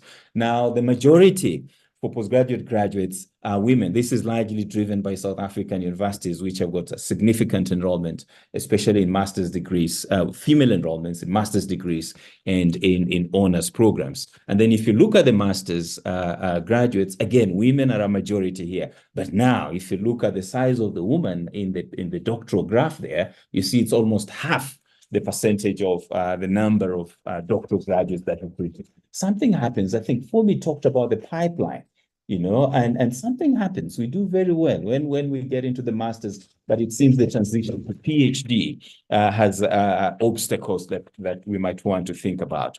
Now, if you look at the next slide, Emmanuel. So just in terms of the total split, in terms of the postgraduate graduates, the previous slide has already shown that, where we see women are a majority, and the universities where this is pronounced, you know, include Ibadan, you know, University of Lagos, and the South African universities. Then those that are male majority, Eduardo Mondlane, Mauritius, Nairobi. You can see where the proportions are not even. Some of them are very, very significant. So, for example, if you look at AAU, Addis Ababa University, male postgraduate graduates account for 71%. And then if you look at Rwanda, they account for almost 70%. You don't see such a significant difference when it comes to women. Of course, we see UKZN is almost there, sitting at 62%. For women, and the University of Pretoria sitting at 61%. Now, let's look at the master's graduates in the next slide. Okay, you can see again, you know, quite a number of the universities, we see women doing very well here in terms of the master's graduates, as we showed in the earlier slide. Women are majority here when it comes to master's graduates. Again, we see, you know, the gaps are quite significant. You know, when we showed in terms of the overall postgraduate enrollments, most of the universities you saw the gap was bigger when it comes to men. But now, if you look here, Kwame Nkrumah University of Science and Technology, you know, gives you a very interesting picture. If you look at the women, where the women are sitting, you know, over 90%, and the men. Main graduates for masters account for just under 10%. But we see the same kind of huge gap also at AAU that we saw in the previous slide in terms of postgraduate graduates, where the men account for a huge majority of the graduates in the master's programs. The next slide, please. Now, in terms of doctoral graduates, again, this is where, as we showed in an earlier slide, women are a significant minority. Only in a few universities, just 3 universities, are they a majority. This is Rhodes, the University of Pretoria, and Wits. In the other universities, they are a distinct minority. But the good story is that we've seen some very good improvements, albeit off a low base. So, for example, if you look at Makerere from 2013 to 2023, the number of female doctoral graduates has grown by 10.6%. Ibadan has grown by 8.6%, Lagos by 9%, UKZN by 4%. So yes, there's been growth, but the difference is still quite huge. The gap is still quite significant. Unfortunately, in some of the universities, we've seen a decline. Next, please. So let's look at capacity at our universities. Again, as I mentioned earlier, you see, at least at the master's level, we see quite a lot more women going into these programs. Of course, at the PhD level, we see that women are significantly underrepresented, even though we've seen some growth. And when you look at the staff levels across the various levels, we're looking at permanent academic staff overall. We're looking at academic staff with PhD, very important when it comes to research. And then if you look at senior academics, we're putting together professors, full professors, that is associate professors. If you put that together, women become even a smaller minority. Next slide, please. Now, if you just look at we've already touched on this a little bit in terms of the representation of women within the academic staff core. If you look at, we've divided these into 3 clusters. In cluster 1, where women account for less than 20% of the total academic staff. We've got 3 universities in there. Then our second cluster, 20 to 40%, which means women account for less than half of the total academic staff core. We've got quite a number of universities there, the majority. Then in the third cluster, where they account for more than 40%, we've got Mauritius, we've got Rhodes University, and the rest of the South African universities. Now, in a few of these universities, especially the South African universities, women account for more than 50% of the total academic staff core. That would be Stellenbosch University, University of Cape Town, UKZN is just about to hit 50% if it's not there, and then University of Pretoria and Wits. Women in these institutions account for more than 50% of the total academic staff core. Now, let's look at academic staff with PhDs. Now, this is very interesting. First, the outliers. So you've got University Mohammed VI Polytechnic, where all academic staff members are required to have PhDs for them to be hired as academics. So from the data that we've received, it's only data for 2023, but according to that data, 100% of the academic staff have PhDs. Then University of Sheikh Anta Diop, where over 95% of the academic staff at these institutions have PhDs. And then we've got universities where academic staff members with PhDs account for less than 40%. Of the total staff members, and that would be Rwanda and Eduardo Mondlane. But again, just like with gender, we've seen some improvements. So at AAU, Addis Ababa University, we've seen a growth of 9%. If you look at the 2013 figures, 2015 compared to 2023, Makerere by 15%, Mauritius by 13%. Almost all the universities have registered some growth. Next, please.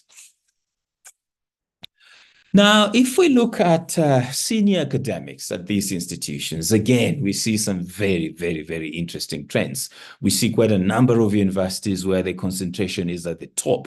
If you look at Ibadan University, if you look at the University of Mauritius, you look at the South African universities, the bulk of the academics could be described as senior academics, professors, associate professors, and senior lecturers. And in a few of the universities, the senior academics account for a minority of the total staff members. So these would be Makerere University, where they sit at under 40%. Then you've got University of Rwanda, where they sit at under 20%. University of Dar es Salaam has recorded a decline. They're sitting at around 25%, and now it's come down to under 20%. So this could be driven by new enrollments that do not have PhDs. Again, in this space, we've seen some improvements across most of the universities, led by University of Ghana and University of Lagos, University of Sheikh Anta Diop, where the growth has been at 20%. Looking at the senior academic staff course, senior lecturers, professors, and associate professors. Now, this is quite important because this is what you need to drive your research. And one important question that we need to ask ourselves, if we look at the growth, Ghana growing by 20%, University of Lagos by 20%, Sheikh Anta Diop by 20%. Do we see, for example, the same growth in terms of research outputs? Of course, I know there is not a one-to-one relationship, but the fact of the growth is that we've got greater capacity for research in the system, assuming that a lot of the promotions were based on the research outputs of the promoted colleagues. Next, please. All right, now I think we're going into the bibliometric analysis, also very interesting trends when it comes to bibliometric analysis. The slide before us, if you look at our total research outputs, this is those that are in the Web of Science from 2015 to 2027, the average annual growth rate has been at 7%. But there's another interesting trend. If you look at that line, the contribution of publications by ARUA universities has declined from a high of 28% to 21%. So we tried to understand this. And one of the things that we picked up is we've got quite a number of prolific producers of research on the continent that are not in the ARUA family, so to speak. So, for example, Cairo University, which is ranked the highest producer of research on the continent, Ain Shams University, also in Cairo, University of Johannesburg, ranked number 8 in terms of total research output, Mansoura University, Alexandria University, and there could be a lot more other universities outside of the ARUA group that are producing significant research. Next, Emmanuel. Now, if you look at the proportion of research produced by the individual member universities, so you'll see that the South African universities account for more than 50% of the total research produced by ARUA universities. Now, you see that consistent growth up until 2021, and then there's a bit of a decline. So I suspect the 2021 numbers also driven by COVID. During COVID, you saw significant improvements across almost all the universities in terms of research outputs. And then somehow for 2023, especially for the universities in the top group or cluster, 2023, the numbers seem to be going down. But if you look at the other cluster, some of them, not many of them have declined. Some of them have grown. Just about 3 have declined their research output. Next, please.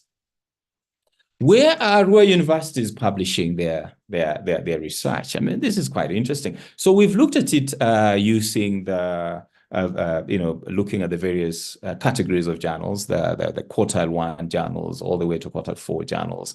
And if you look at the graph in front of us here, you will see that most ARUA universities actually publish in quartile 1 universities. Mohammed 6 Polytechnic University leading with almost 50% of their total research outputs in quartile 1 universities. And then we've got quite a number of universities, University of Ghana, Kwame Nkrumah, where the majority of their publications are in quartile 2 journals. So overall, the picture we're getting here is that ARUA universities are publishing in reputable journals, and we'll share more information in subsequent slides.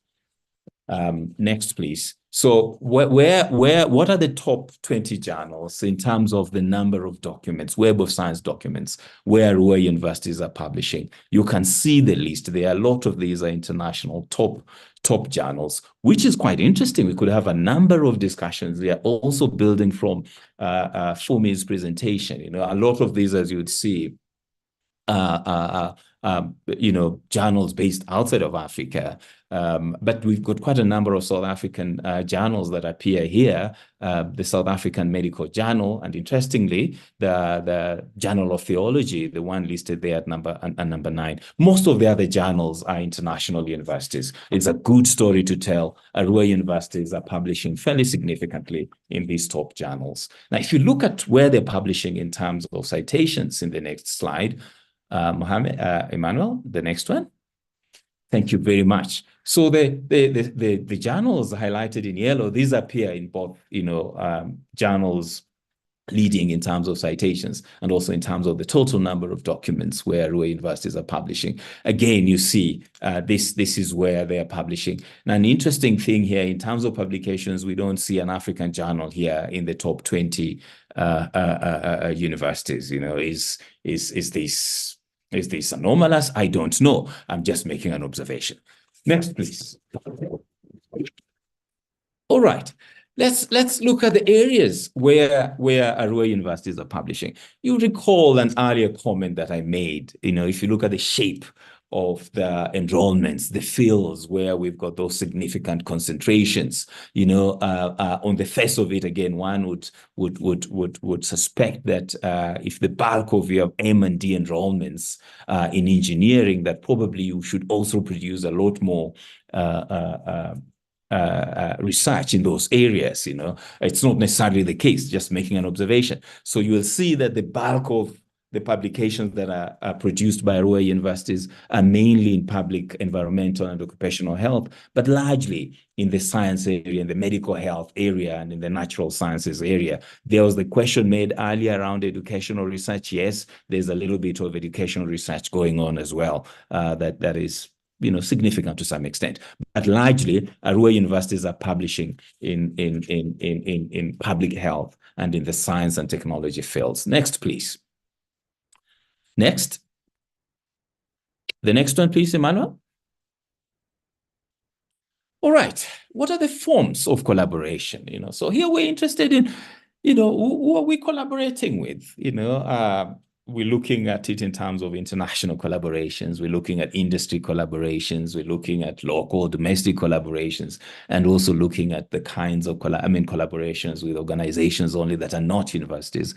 So what we're showing there is that the bulk of ARUA publications are with international collaborators, and the figures there show the proportion of the publications from the various universities with the different kinds of collaboration. So University of Kinshasa, almost 90% of their publications are with international collaborators.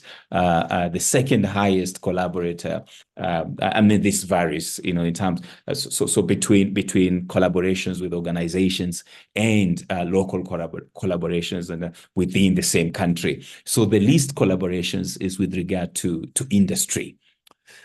Next, please. In terms of funding, now this is an interesting one. So what we did here was to look at the acknowledgements, by ARUA researchers, where they acknowledge the sources of funding. And this is quite interesting, so the leading acknowledged funding source for ARUA universities is the National Research Foundation of South Africa. Most of the others, in fact, almost all of them, with the exception of the South African, actually all of them, with the exception of the South African Medical Research Council, are from outside of the continent. There was a question earlier in the talk around support from the state, from society to drive research. Research is expensive. So this for me is quite revealing. So the bulk of the funding, and again, I need to emphasize here, this is what has been acknowledged by ARUA researchers in their publications. So the bulk of it seems to come from outside of the continent. Next, please. So yes, this is the story. This is the story of ARUA universities. It's not the full picture. The report has got a lot more detail. So we've seen growth. We've seen growth across the various variables. If you're talking about proportional postgraduate enrollments, we'll be looking at representation of women across the various study fields, across the various levels, postgraduate levels, in terms of females PhDs. We've seen some growth, albeit off a low base. but growth nonetheless.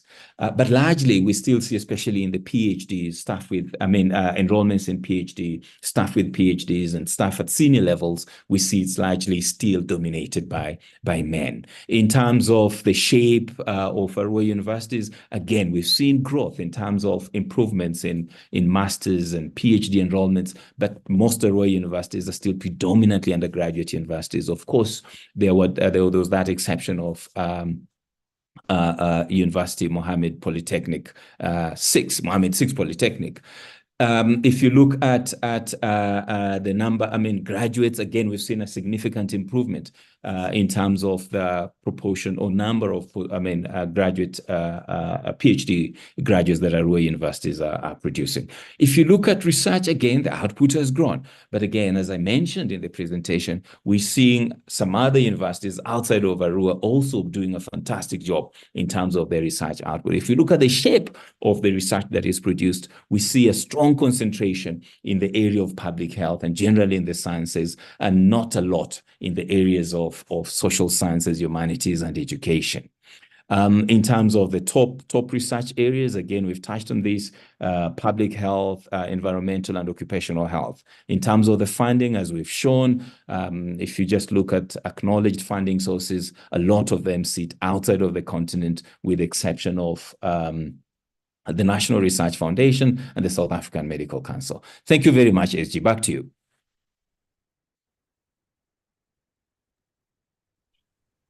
Thank you very, very much, Gerald. Thank you very, very much. What I like about this data that we've managed to share with stakeholders is the fact that we've recorded steady improvement along most of the metrics that we've been interested in. And that is really very good. And I thank you, Gerald, for staying with us over these last few years. Being there always to help with the analysis of the data and the presentation. So we thank you very, very much for all of what you've done for ARUA in this particular regard. One of the things that, as I said at the beginning of the session, that we've been supported by the Carnegie Corporation of New York. And Carnegie has been very instrumental in helping us to improve on the data quality and in its presentation. So we built capacity all across the member universities. I'm very, very happy that the quality of the data has improved, which is really helping us to be able to show exactly what we've achieved over these last 8 years. So the data quality has improved. And the evidence of that is going to be provided by Renee Roberts from Stellenbosch University. We've been working together with Stellenbosch with support from Carnegie Corporation to make it easier for our universities to provide their data and have it analyzed in good time and be presented also in a better format that we've done. So Renee is here to do a presentation. So over to you, Renee. Thank you, Prof. Good evening, everybody. I'm Renee Roberts from Stellenbosch University, and it's been an honor working with our ARUA group and our ARUA member universities. We are also a member university to assist with the data gathering, the visualization, and the reports in Power BI. So I would like to just quickly show what we can expect from the data gathering portal, which will go live in the next couple of months. That would make the data gathering easier and more accurate for the ARUA universities. So the data gathering portal, the member universities, some of the staff will have access to the portal where they can log in. We will provide usernames and passwords, and then they can log in here, and then let me go to the next screen. After they've logged in, what they will see is the collection here. So the time frame for when we want to collect data, they will select that, and then that will follow with basic university data that we want to collect. So we will ask the universities a bit of the history, their full names, the region in Africa, and then also the university structure. So we would like to collect, like we have been doing up to now. Sorry, it's not changing. Is it not changing? Oh, sorry. Let me. I'm going to stop and share again. My apologies. I didn't realize. Okay, let me try again. Share.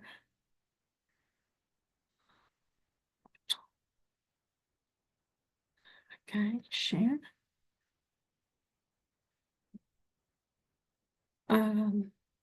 Okay, so I'm just going back. So the next screen, this is what they will see, the collection years. So you'll also have the history available, and you'll select the time frame for your data to submit. I think I'm going to stop and just move between my screens. I don't know why I can't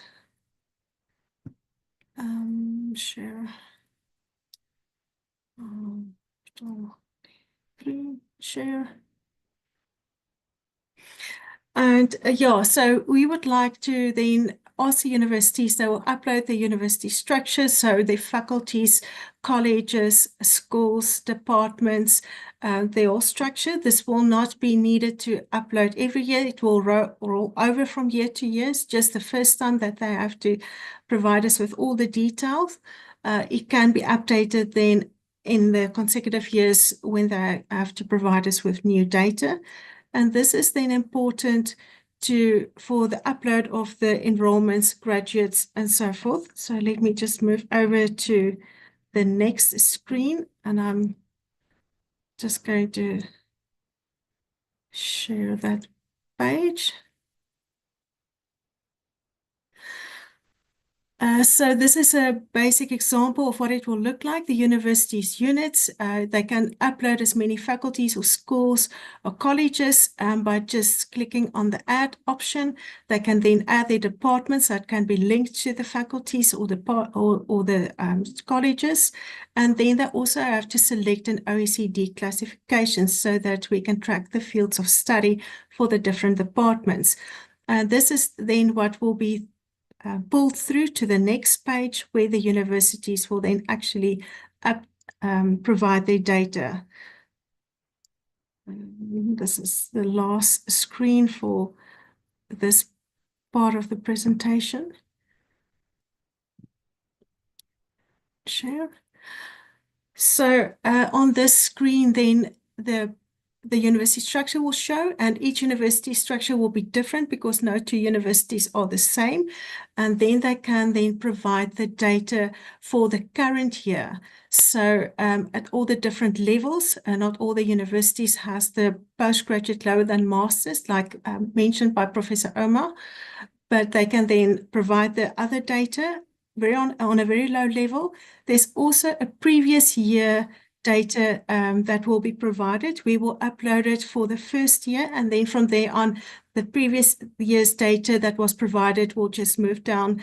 And this is so that discrepancies can be shown out very quickly. So currently it's got a green line underneath it, but if there are big discrepancies between the current year's data that's provided in regarding with the previous year's data, then it can show as orange or red, just to immediately indicate to the person that's uploading or providing the data that they just have to check and make sure that the data is actually correct. So this is very important for us, just to assist universities and to make sure correct data is provided. They can also upload it as they go along and save it from time to time. And when everybody is happy with the data, then somebody can submit the data. More than one person can work on the portal as well. So not all staff work with student enrollments or student graduates. Some work with staff. So it's different people that can work on the portal, save the data, and then one person can take the responsibility for the university to submit the data. So after the data is then submitted, it will be pulled through to the Power BI reports, and I'm going to try and share the live reports quickly and see if that's going to work.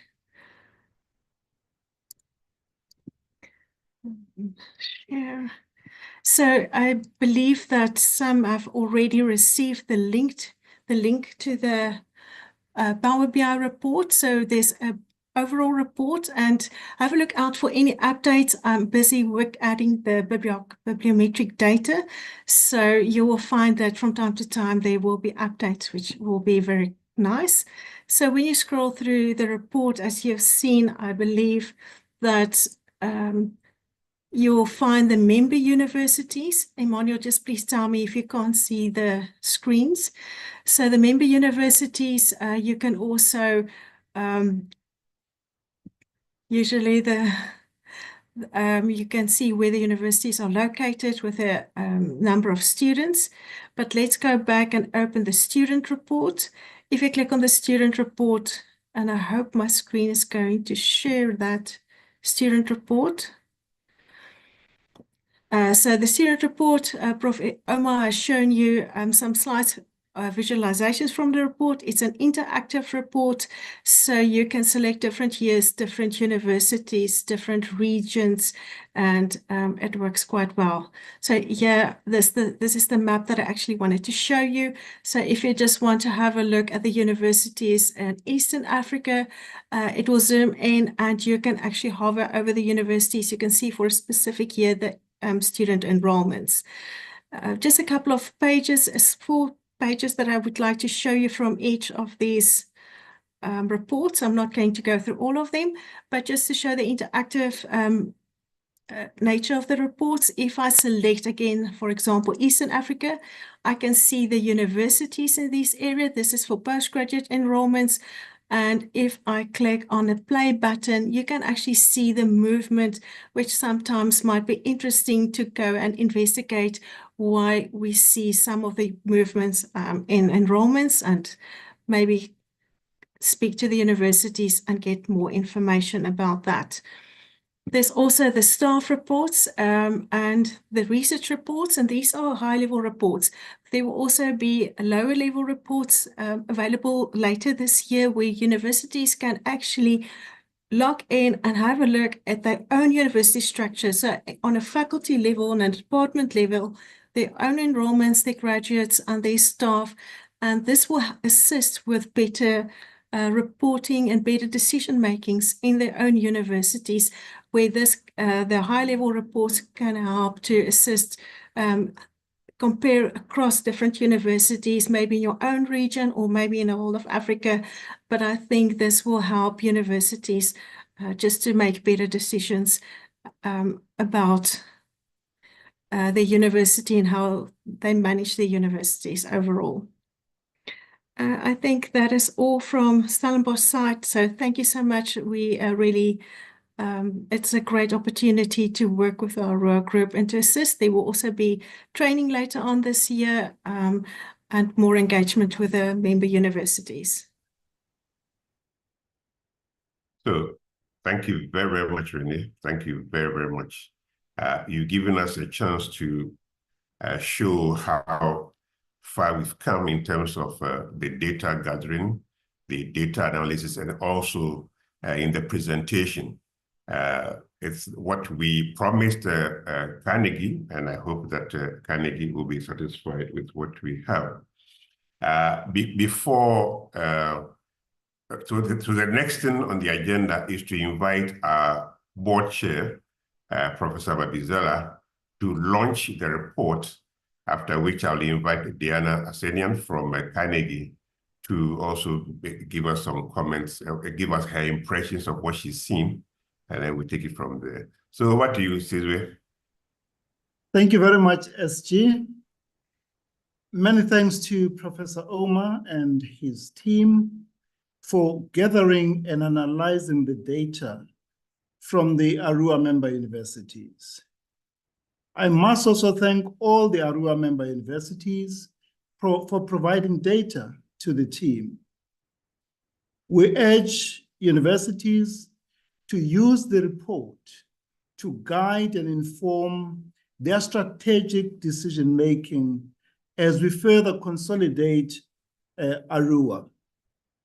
This report is not intended to create competition between and among ARUA member universities, but to highlight the strengths and opportunities that exist between and among the member universities. It is very pleasing to know the progress that has been made since the publication of the last two reports. On behalf of ARUA, I wish to thank Carnegie Corporation of New York for the financial support for us to be able to carry out this benchmark exercise. I have the great pleasure and honor to officially launch the third ARUA Profiles report. Thank you very much.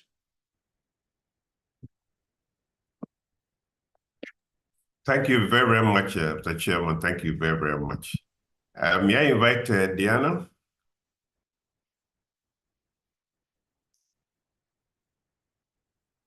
Now that the report has been launched, it would be great to hear from Carnegie. Yep. I cannot, the video was stopped by your end, not mine, so somebody needs to show me. Sorry. Amanda, can you show Diana on the video?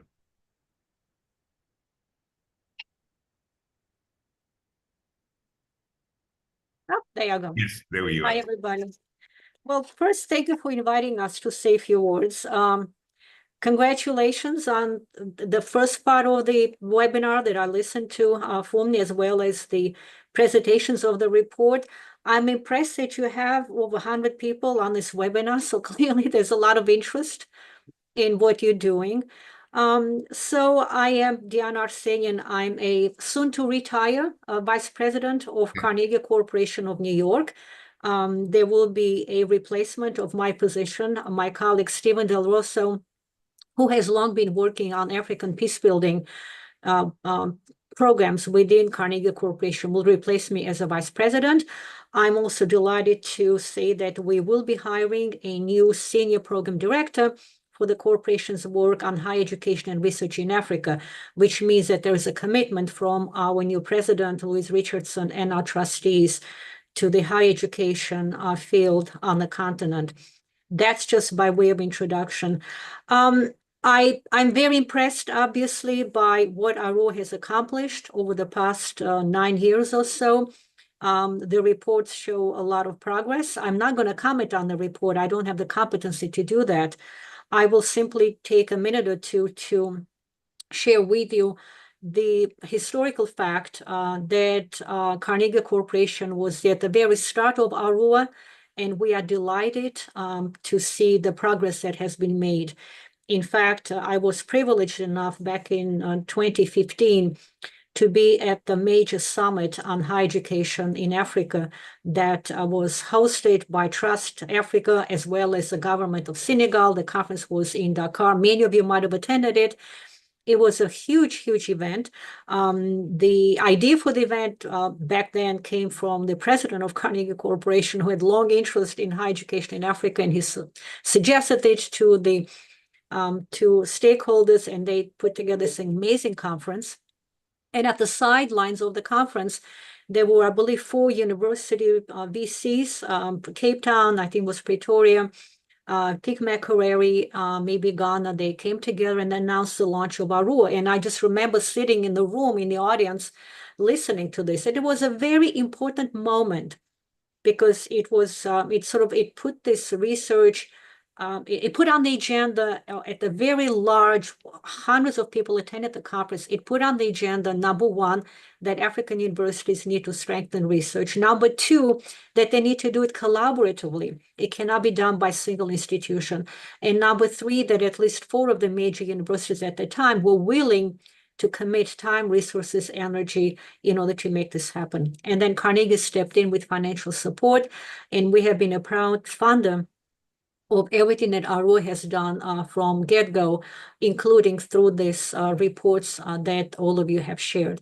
So I'm not going to take a lot more time. I simply want to say that the corporation has looked at our investment in Africa just like we do in any other country or continent, and we do it in other places around the world, totally as a partnership, and a partnership that is driven by the needs and by the views, by the perspectives, and by the opportunities expressed to us by the stakeholders within the countries in which we operate. So this is entirely an Africa-driven initiative, and Carnegie, as an outside funder, is simply both delighted, proud, and in many ways, I should say, happy and privileged to be a partner in this. Finally, let me just say incredible thank you to Professor ARUA for all the work that he has done when he took over ARUA. We've known him when he was at the Brookings Institution, so we go back quite a while when he was still in the United States. And it is absolutely magnificent what he built. We're grateful to you for everything that you have done together with us and allowed us to continue working with you. And we wish all of you, as well as the new leadership of ARUA, incredible successes for the coming many, many years or decades. Thank you so much. Thank you very much. Thank you very much, Diana Asenian, for your support. We've done a lot with Carnegie, and we are very grateful that that support came, and it has helped us to build an institution into what we have today. So thank you very, very much for that. We've come to the end, or we're slowly coming to the end of the event. What I want to do now is invite Chair and colleagues. I mean, we do have a number of vice chancellors online. If they want to make any comments on what we've gone through this afternoon, we have a few minutes for that before we pack off. Thank you very much. Yep. It's open. Thank you very much, SG. Colleagues and friends, this afternoon, as has been mentioned, we bid a warm and fond farewell to the founding Secretary General of ARUA, Professor Itie. SG, on behalf of the ARUA board and all ARUA member universities, I offer our heartfelt appreciation to you for having led our continental body, ARUA, with skill, care, and foresight since its inception. It takes a leader with great integrity, clarity of thought and vision, and spirit of eternal optimism to achieve what you have achieved for ARUA. We owe you much, so we owe much to you for the establishment of the ARUA Centers of Excellence and the ARUA Guild Clusters of Research Excellence, which have become engines of innovative research and postgraduate training and education.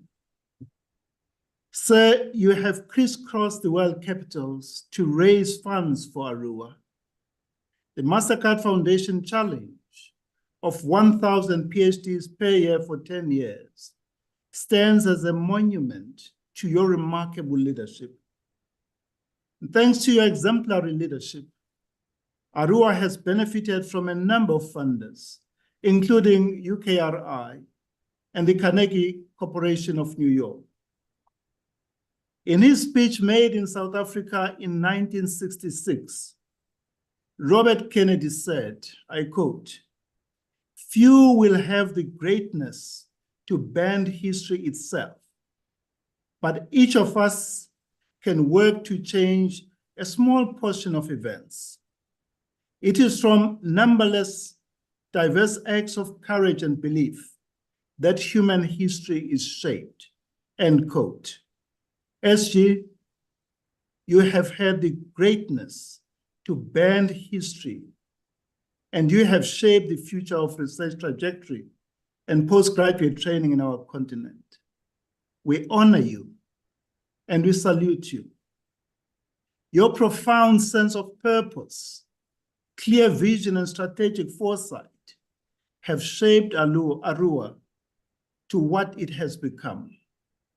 Those of us who have had the privilege to work closely with you hold close to our hearts the many happy moments and experiences we have shared with you. You have been an inspirational leader, a selfless and dedicated servant of our continent, a diplomat par excellence, and a true continental patriot. You have championed the knowledge project of the continent of Africa. You have advocated for the production of skilled researchers to address the development challenges of our continent. Above all, you are a thoroughly decent human being and a quintessential gentleman. You leave behind a towering legacy, which will inspire future generations of university leaders, researchers, and postgraduate students. We owe you a great debt of gratitude, which can only be repaid by our continuing to grow, deepen, and strengthen ARUA as a preeminent body at the forefront of freeing the creative genius and inspiring the imagination of the African child. SG, best wishes on the next chapter of your remarkable life. As we bid a warm farewell to you, SG, we are delighted to welcome Prof. John Gepong, who will steer ARUA to even greater heights. We look forward to working with Professor Gepong. Thank you very much. Let me invite other colleagues to make their well wishes. Thank you.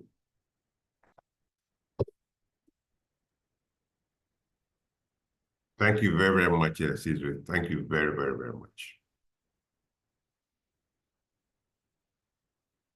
May I join Professor Sizwe in thanking you very much, Professor Arnett, for a great job done. ARUA now is considered the organization that has organized the universities to spur research and innovation on the African continent. And this has been done in a very short time. We now pride ourselves as the leaders in African higher education. And this is largely due to the hard work that we have put in that job. As you leave ARUA, I do believe that you look back and you'll feel proud of what you have achieved. We are proud of you and what you have achieved, and therefore we want to wish you all the best in your next stage of life. Thank you very much, Professor Nawangwe, Barnabas. Thank you very, very much. Highly appreciated.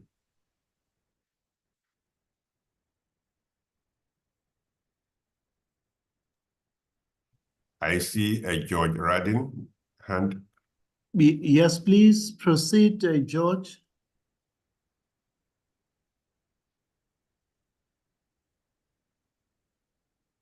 George, proceed. You are on mute.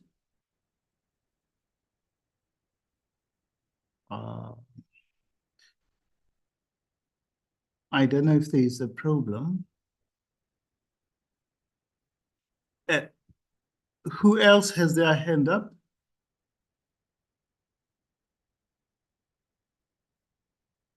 George, proceed. No, he's gone. Okay. The floor is open if anyone else wishes to. Pascal. Proceed, Pascal.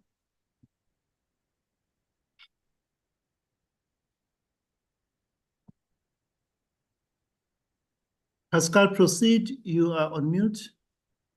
And Sibu. Hello, can you hear me? Yes, yes. Hello. Okay, thank you. Thank you so much. We couldn't raise our hands, but thank you very much. So just to say also on behalf of all the DBC's research as well, and apologies from our rector because we had a lecture today.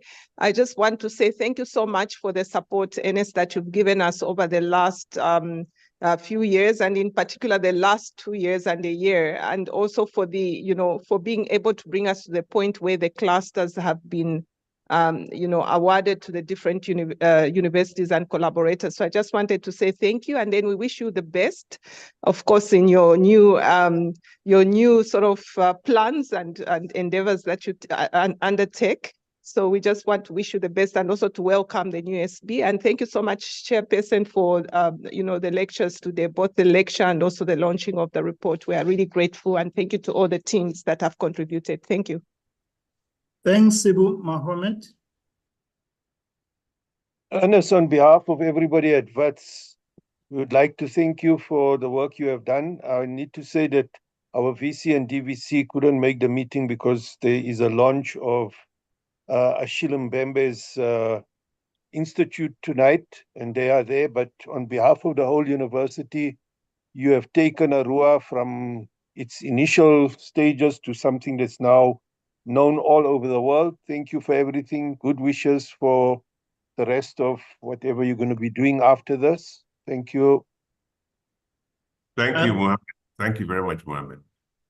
Pascal.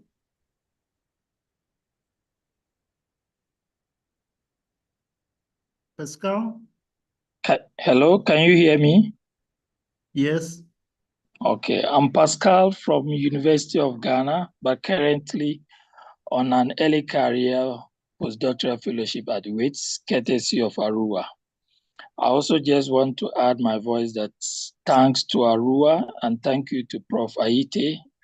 I'm early career, but I came to hear about the good works, especially in terms of research setups you've built at the University of Ghana.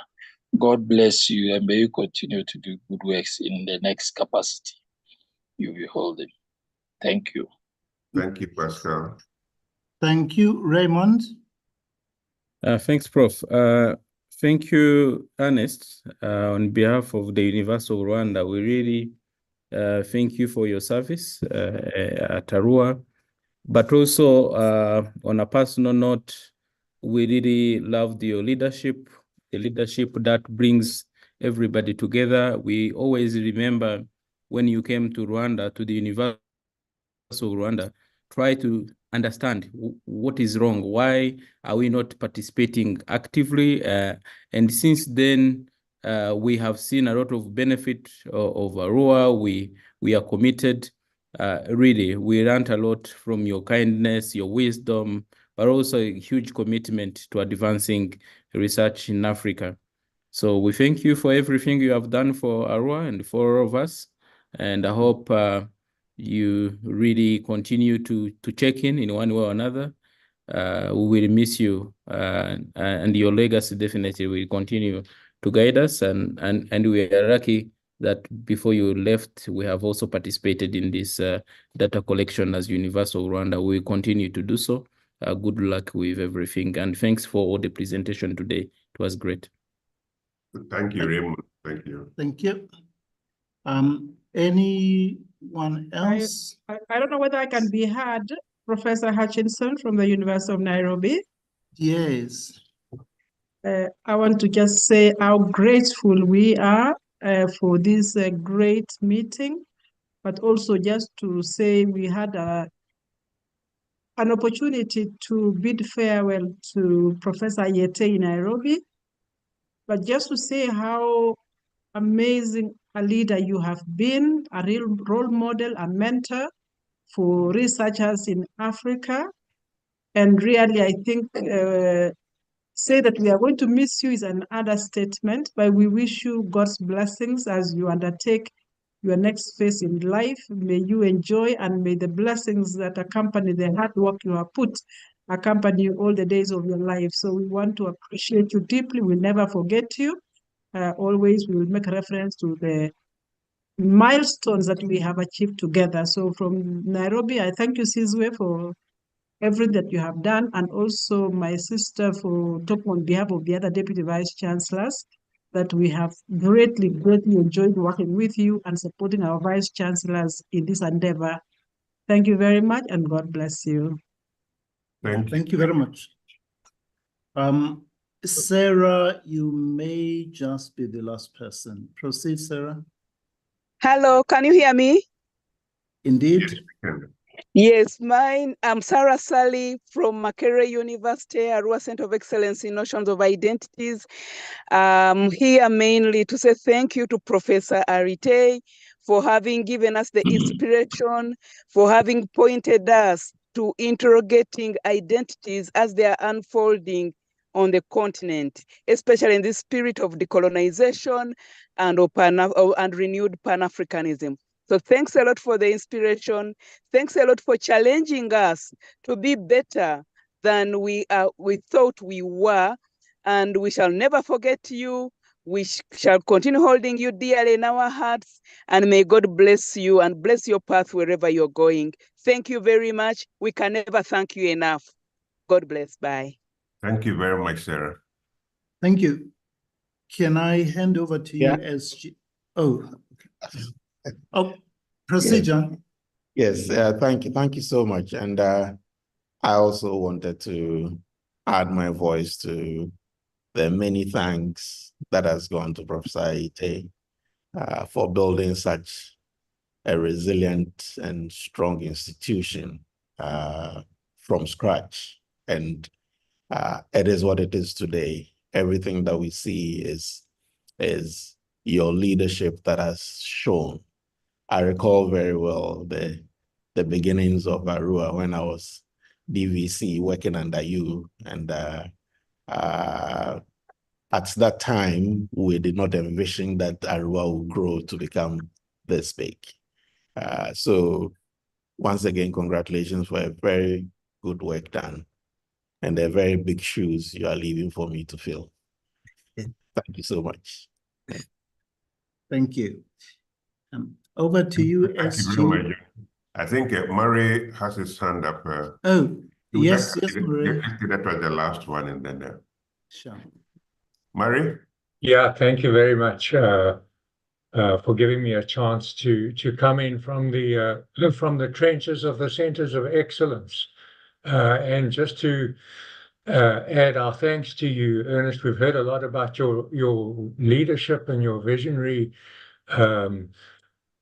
guidance and building ARUA, but I want to just thank you so much for rolling up your sleeves and joining us in our Centers of Excellence and advising us and working with us to build actually from the bottom up what ARUA is today. It's remarkable given your stature, but your humility and your love of engaging with us as researchers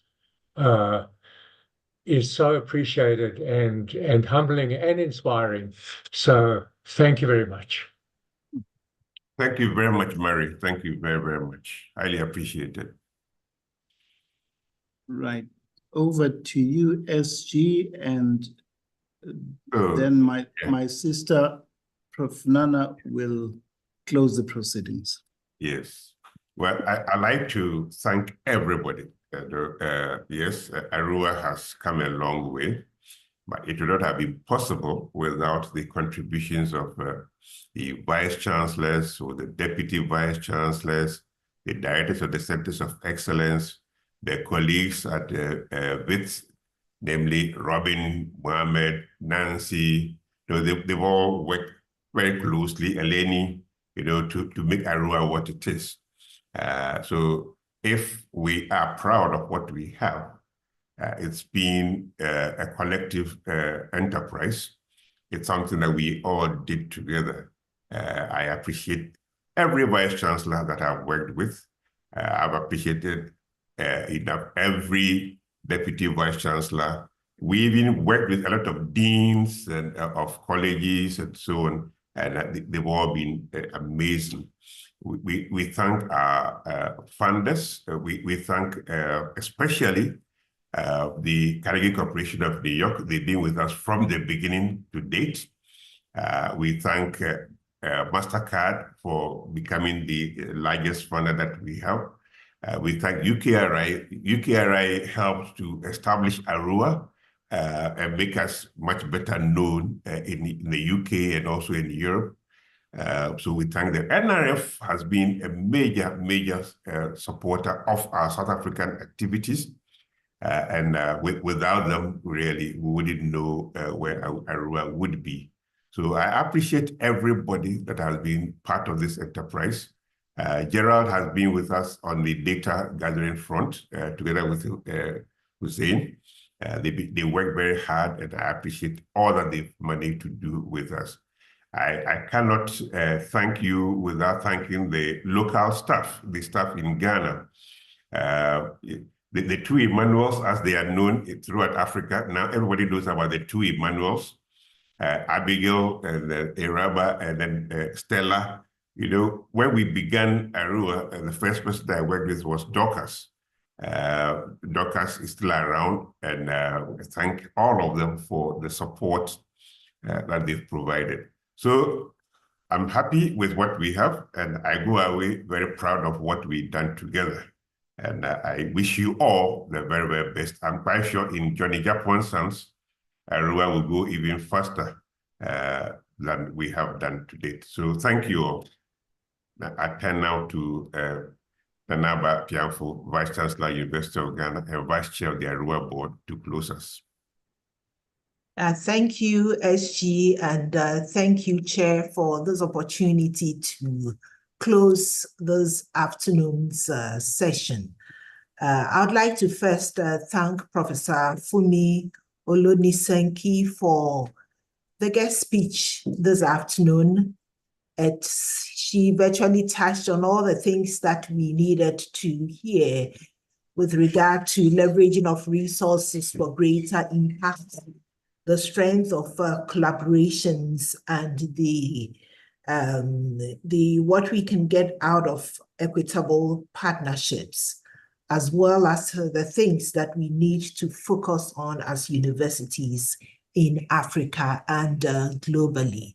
I'd also like to thank the team that worked on the data, Dr. Gerald Omar and the team. As Chair, or was it SG who mentioned earlier on, this is great information for us as leaders of universities in terms of making strategic decisions. We get to know how well we are doing or how well we are not doing, so that we will be deliberate about the measures we put in place to get us to where we want to get to as African universities.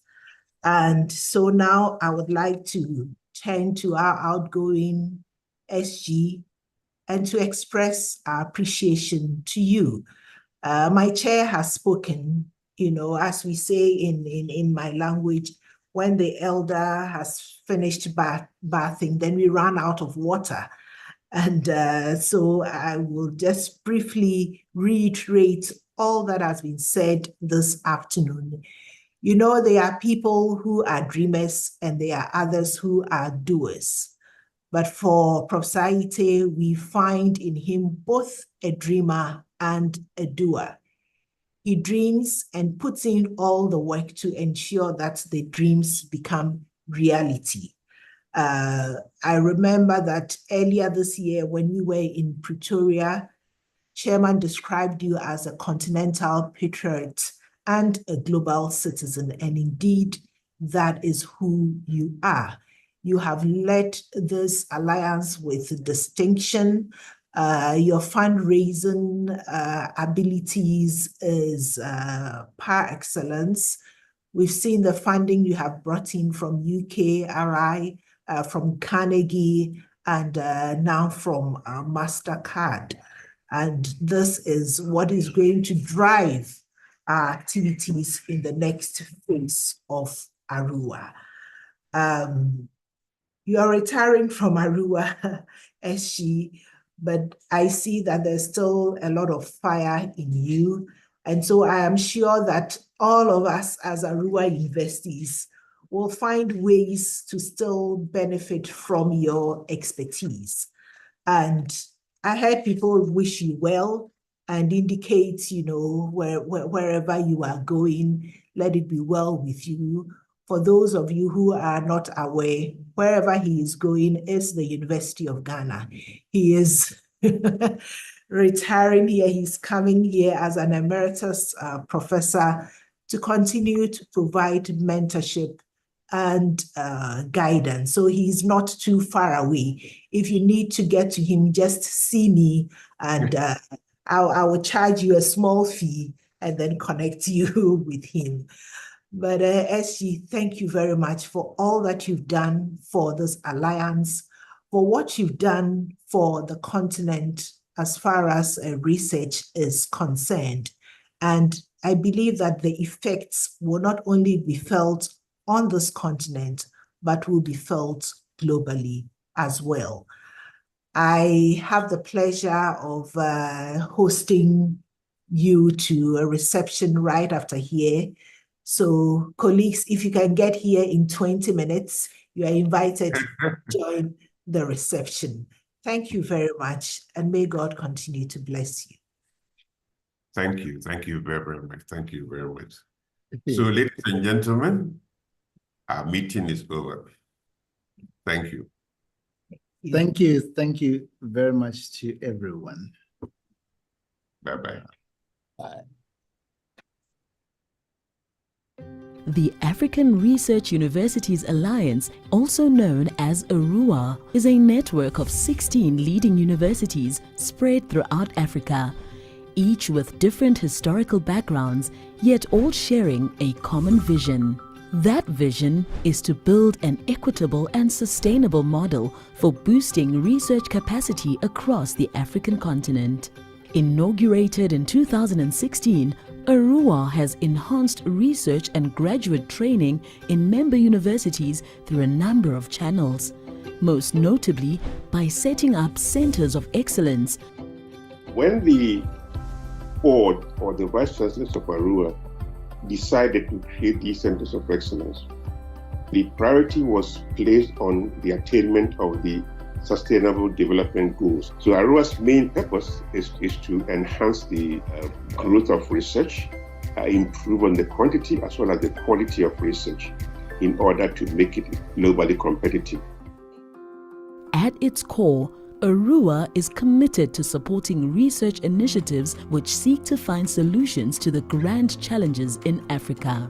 Or the African Research Universities Alliance has managed to bring together researchers working in similar fields together to share experiences and to be able to develop proposals that address African problems. This also gives a great opportunity for benchmarking and learning from one another. Centers are typically interdisciplinary in nature with an overarching focus on addressing the big issues, namely water and food security, non-communicable diseases, energy, inequality, unemployment, governance and African identity, among others. ARUA Centers of Excellence bring immense benefits to Africa as a whole and the globe. It introduces opportunity for creating new partnerships and collaborations, especially among the research-intensive universities in Africa to address common problems and also to generate new knowledge to inform policy. The most significant achievement of ARUA so far is the creation of centers of excellence. We at the University of Pretoria have such one center, the ARUA Center for Sustainable Food Systems, which is training the next generation of transdisciplinary researchers in sustainable food systems. 6 out of the 10 of the world's most unequal countries are in Africa. And corresponding to that is the fact that over half of the world's poor, and especially the extremely poor, are on our continent. And understanding that in all of the local contexts is key to dealing with it. The African Center for Excellence in Inequality Research at the University of Cape Town is going to be the second African institution to host the International Association for Feminist Economics Conference on the African continent. With the ability to showcase Africa's research capabilities via this network of excellent African researchers, it gives universities on our continent an opportunity to amplify academics and thought leaders' voices for the international academic community. The ARUA Centers of Excellence for Climate and Development. Myself and many other associates have been able to build collaborative links with researchers in East and West Africa that we previously hadn't worked with. So we now have colleagues that we trust and value and who we enjoy working with and who we want to build and expand research collaborations in future years. To date, ARUA has partnered with a number of prestigious institutions, foundations, and projects.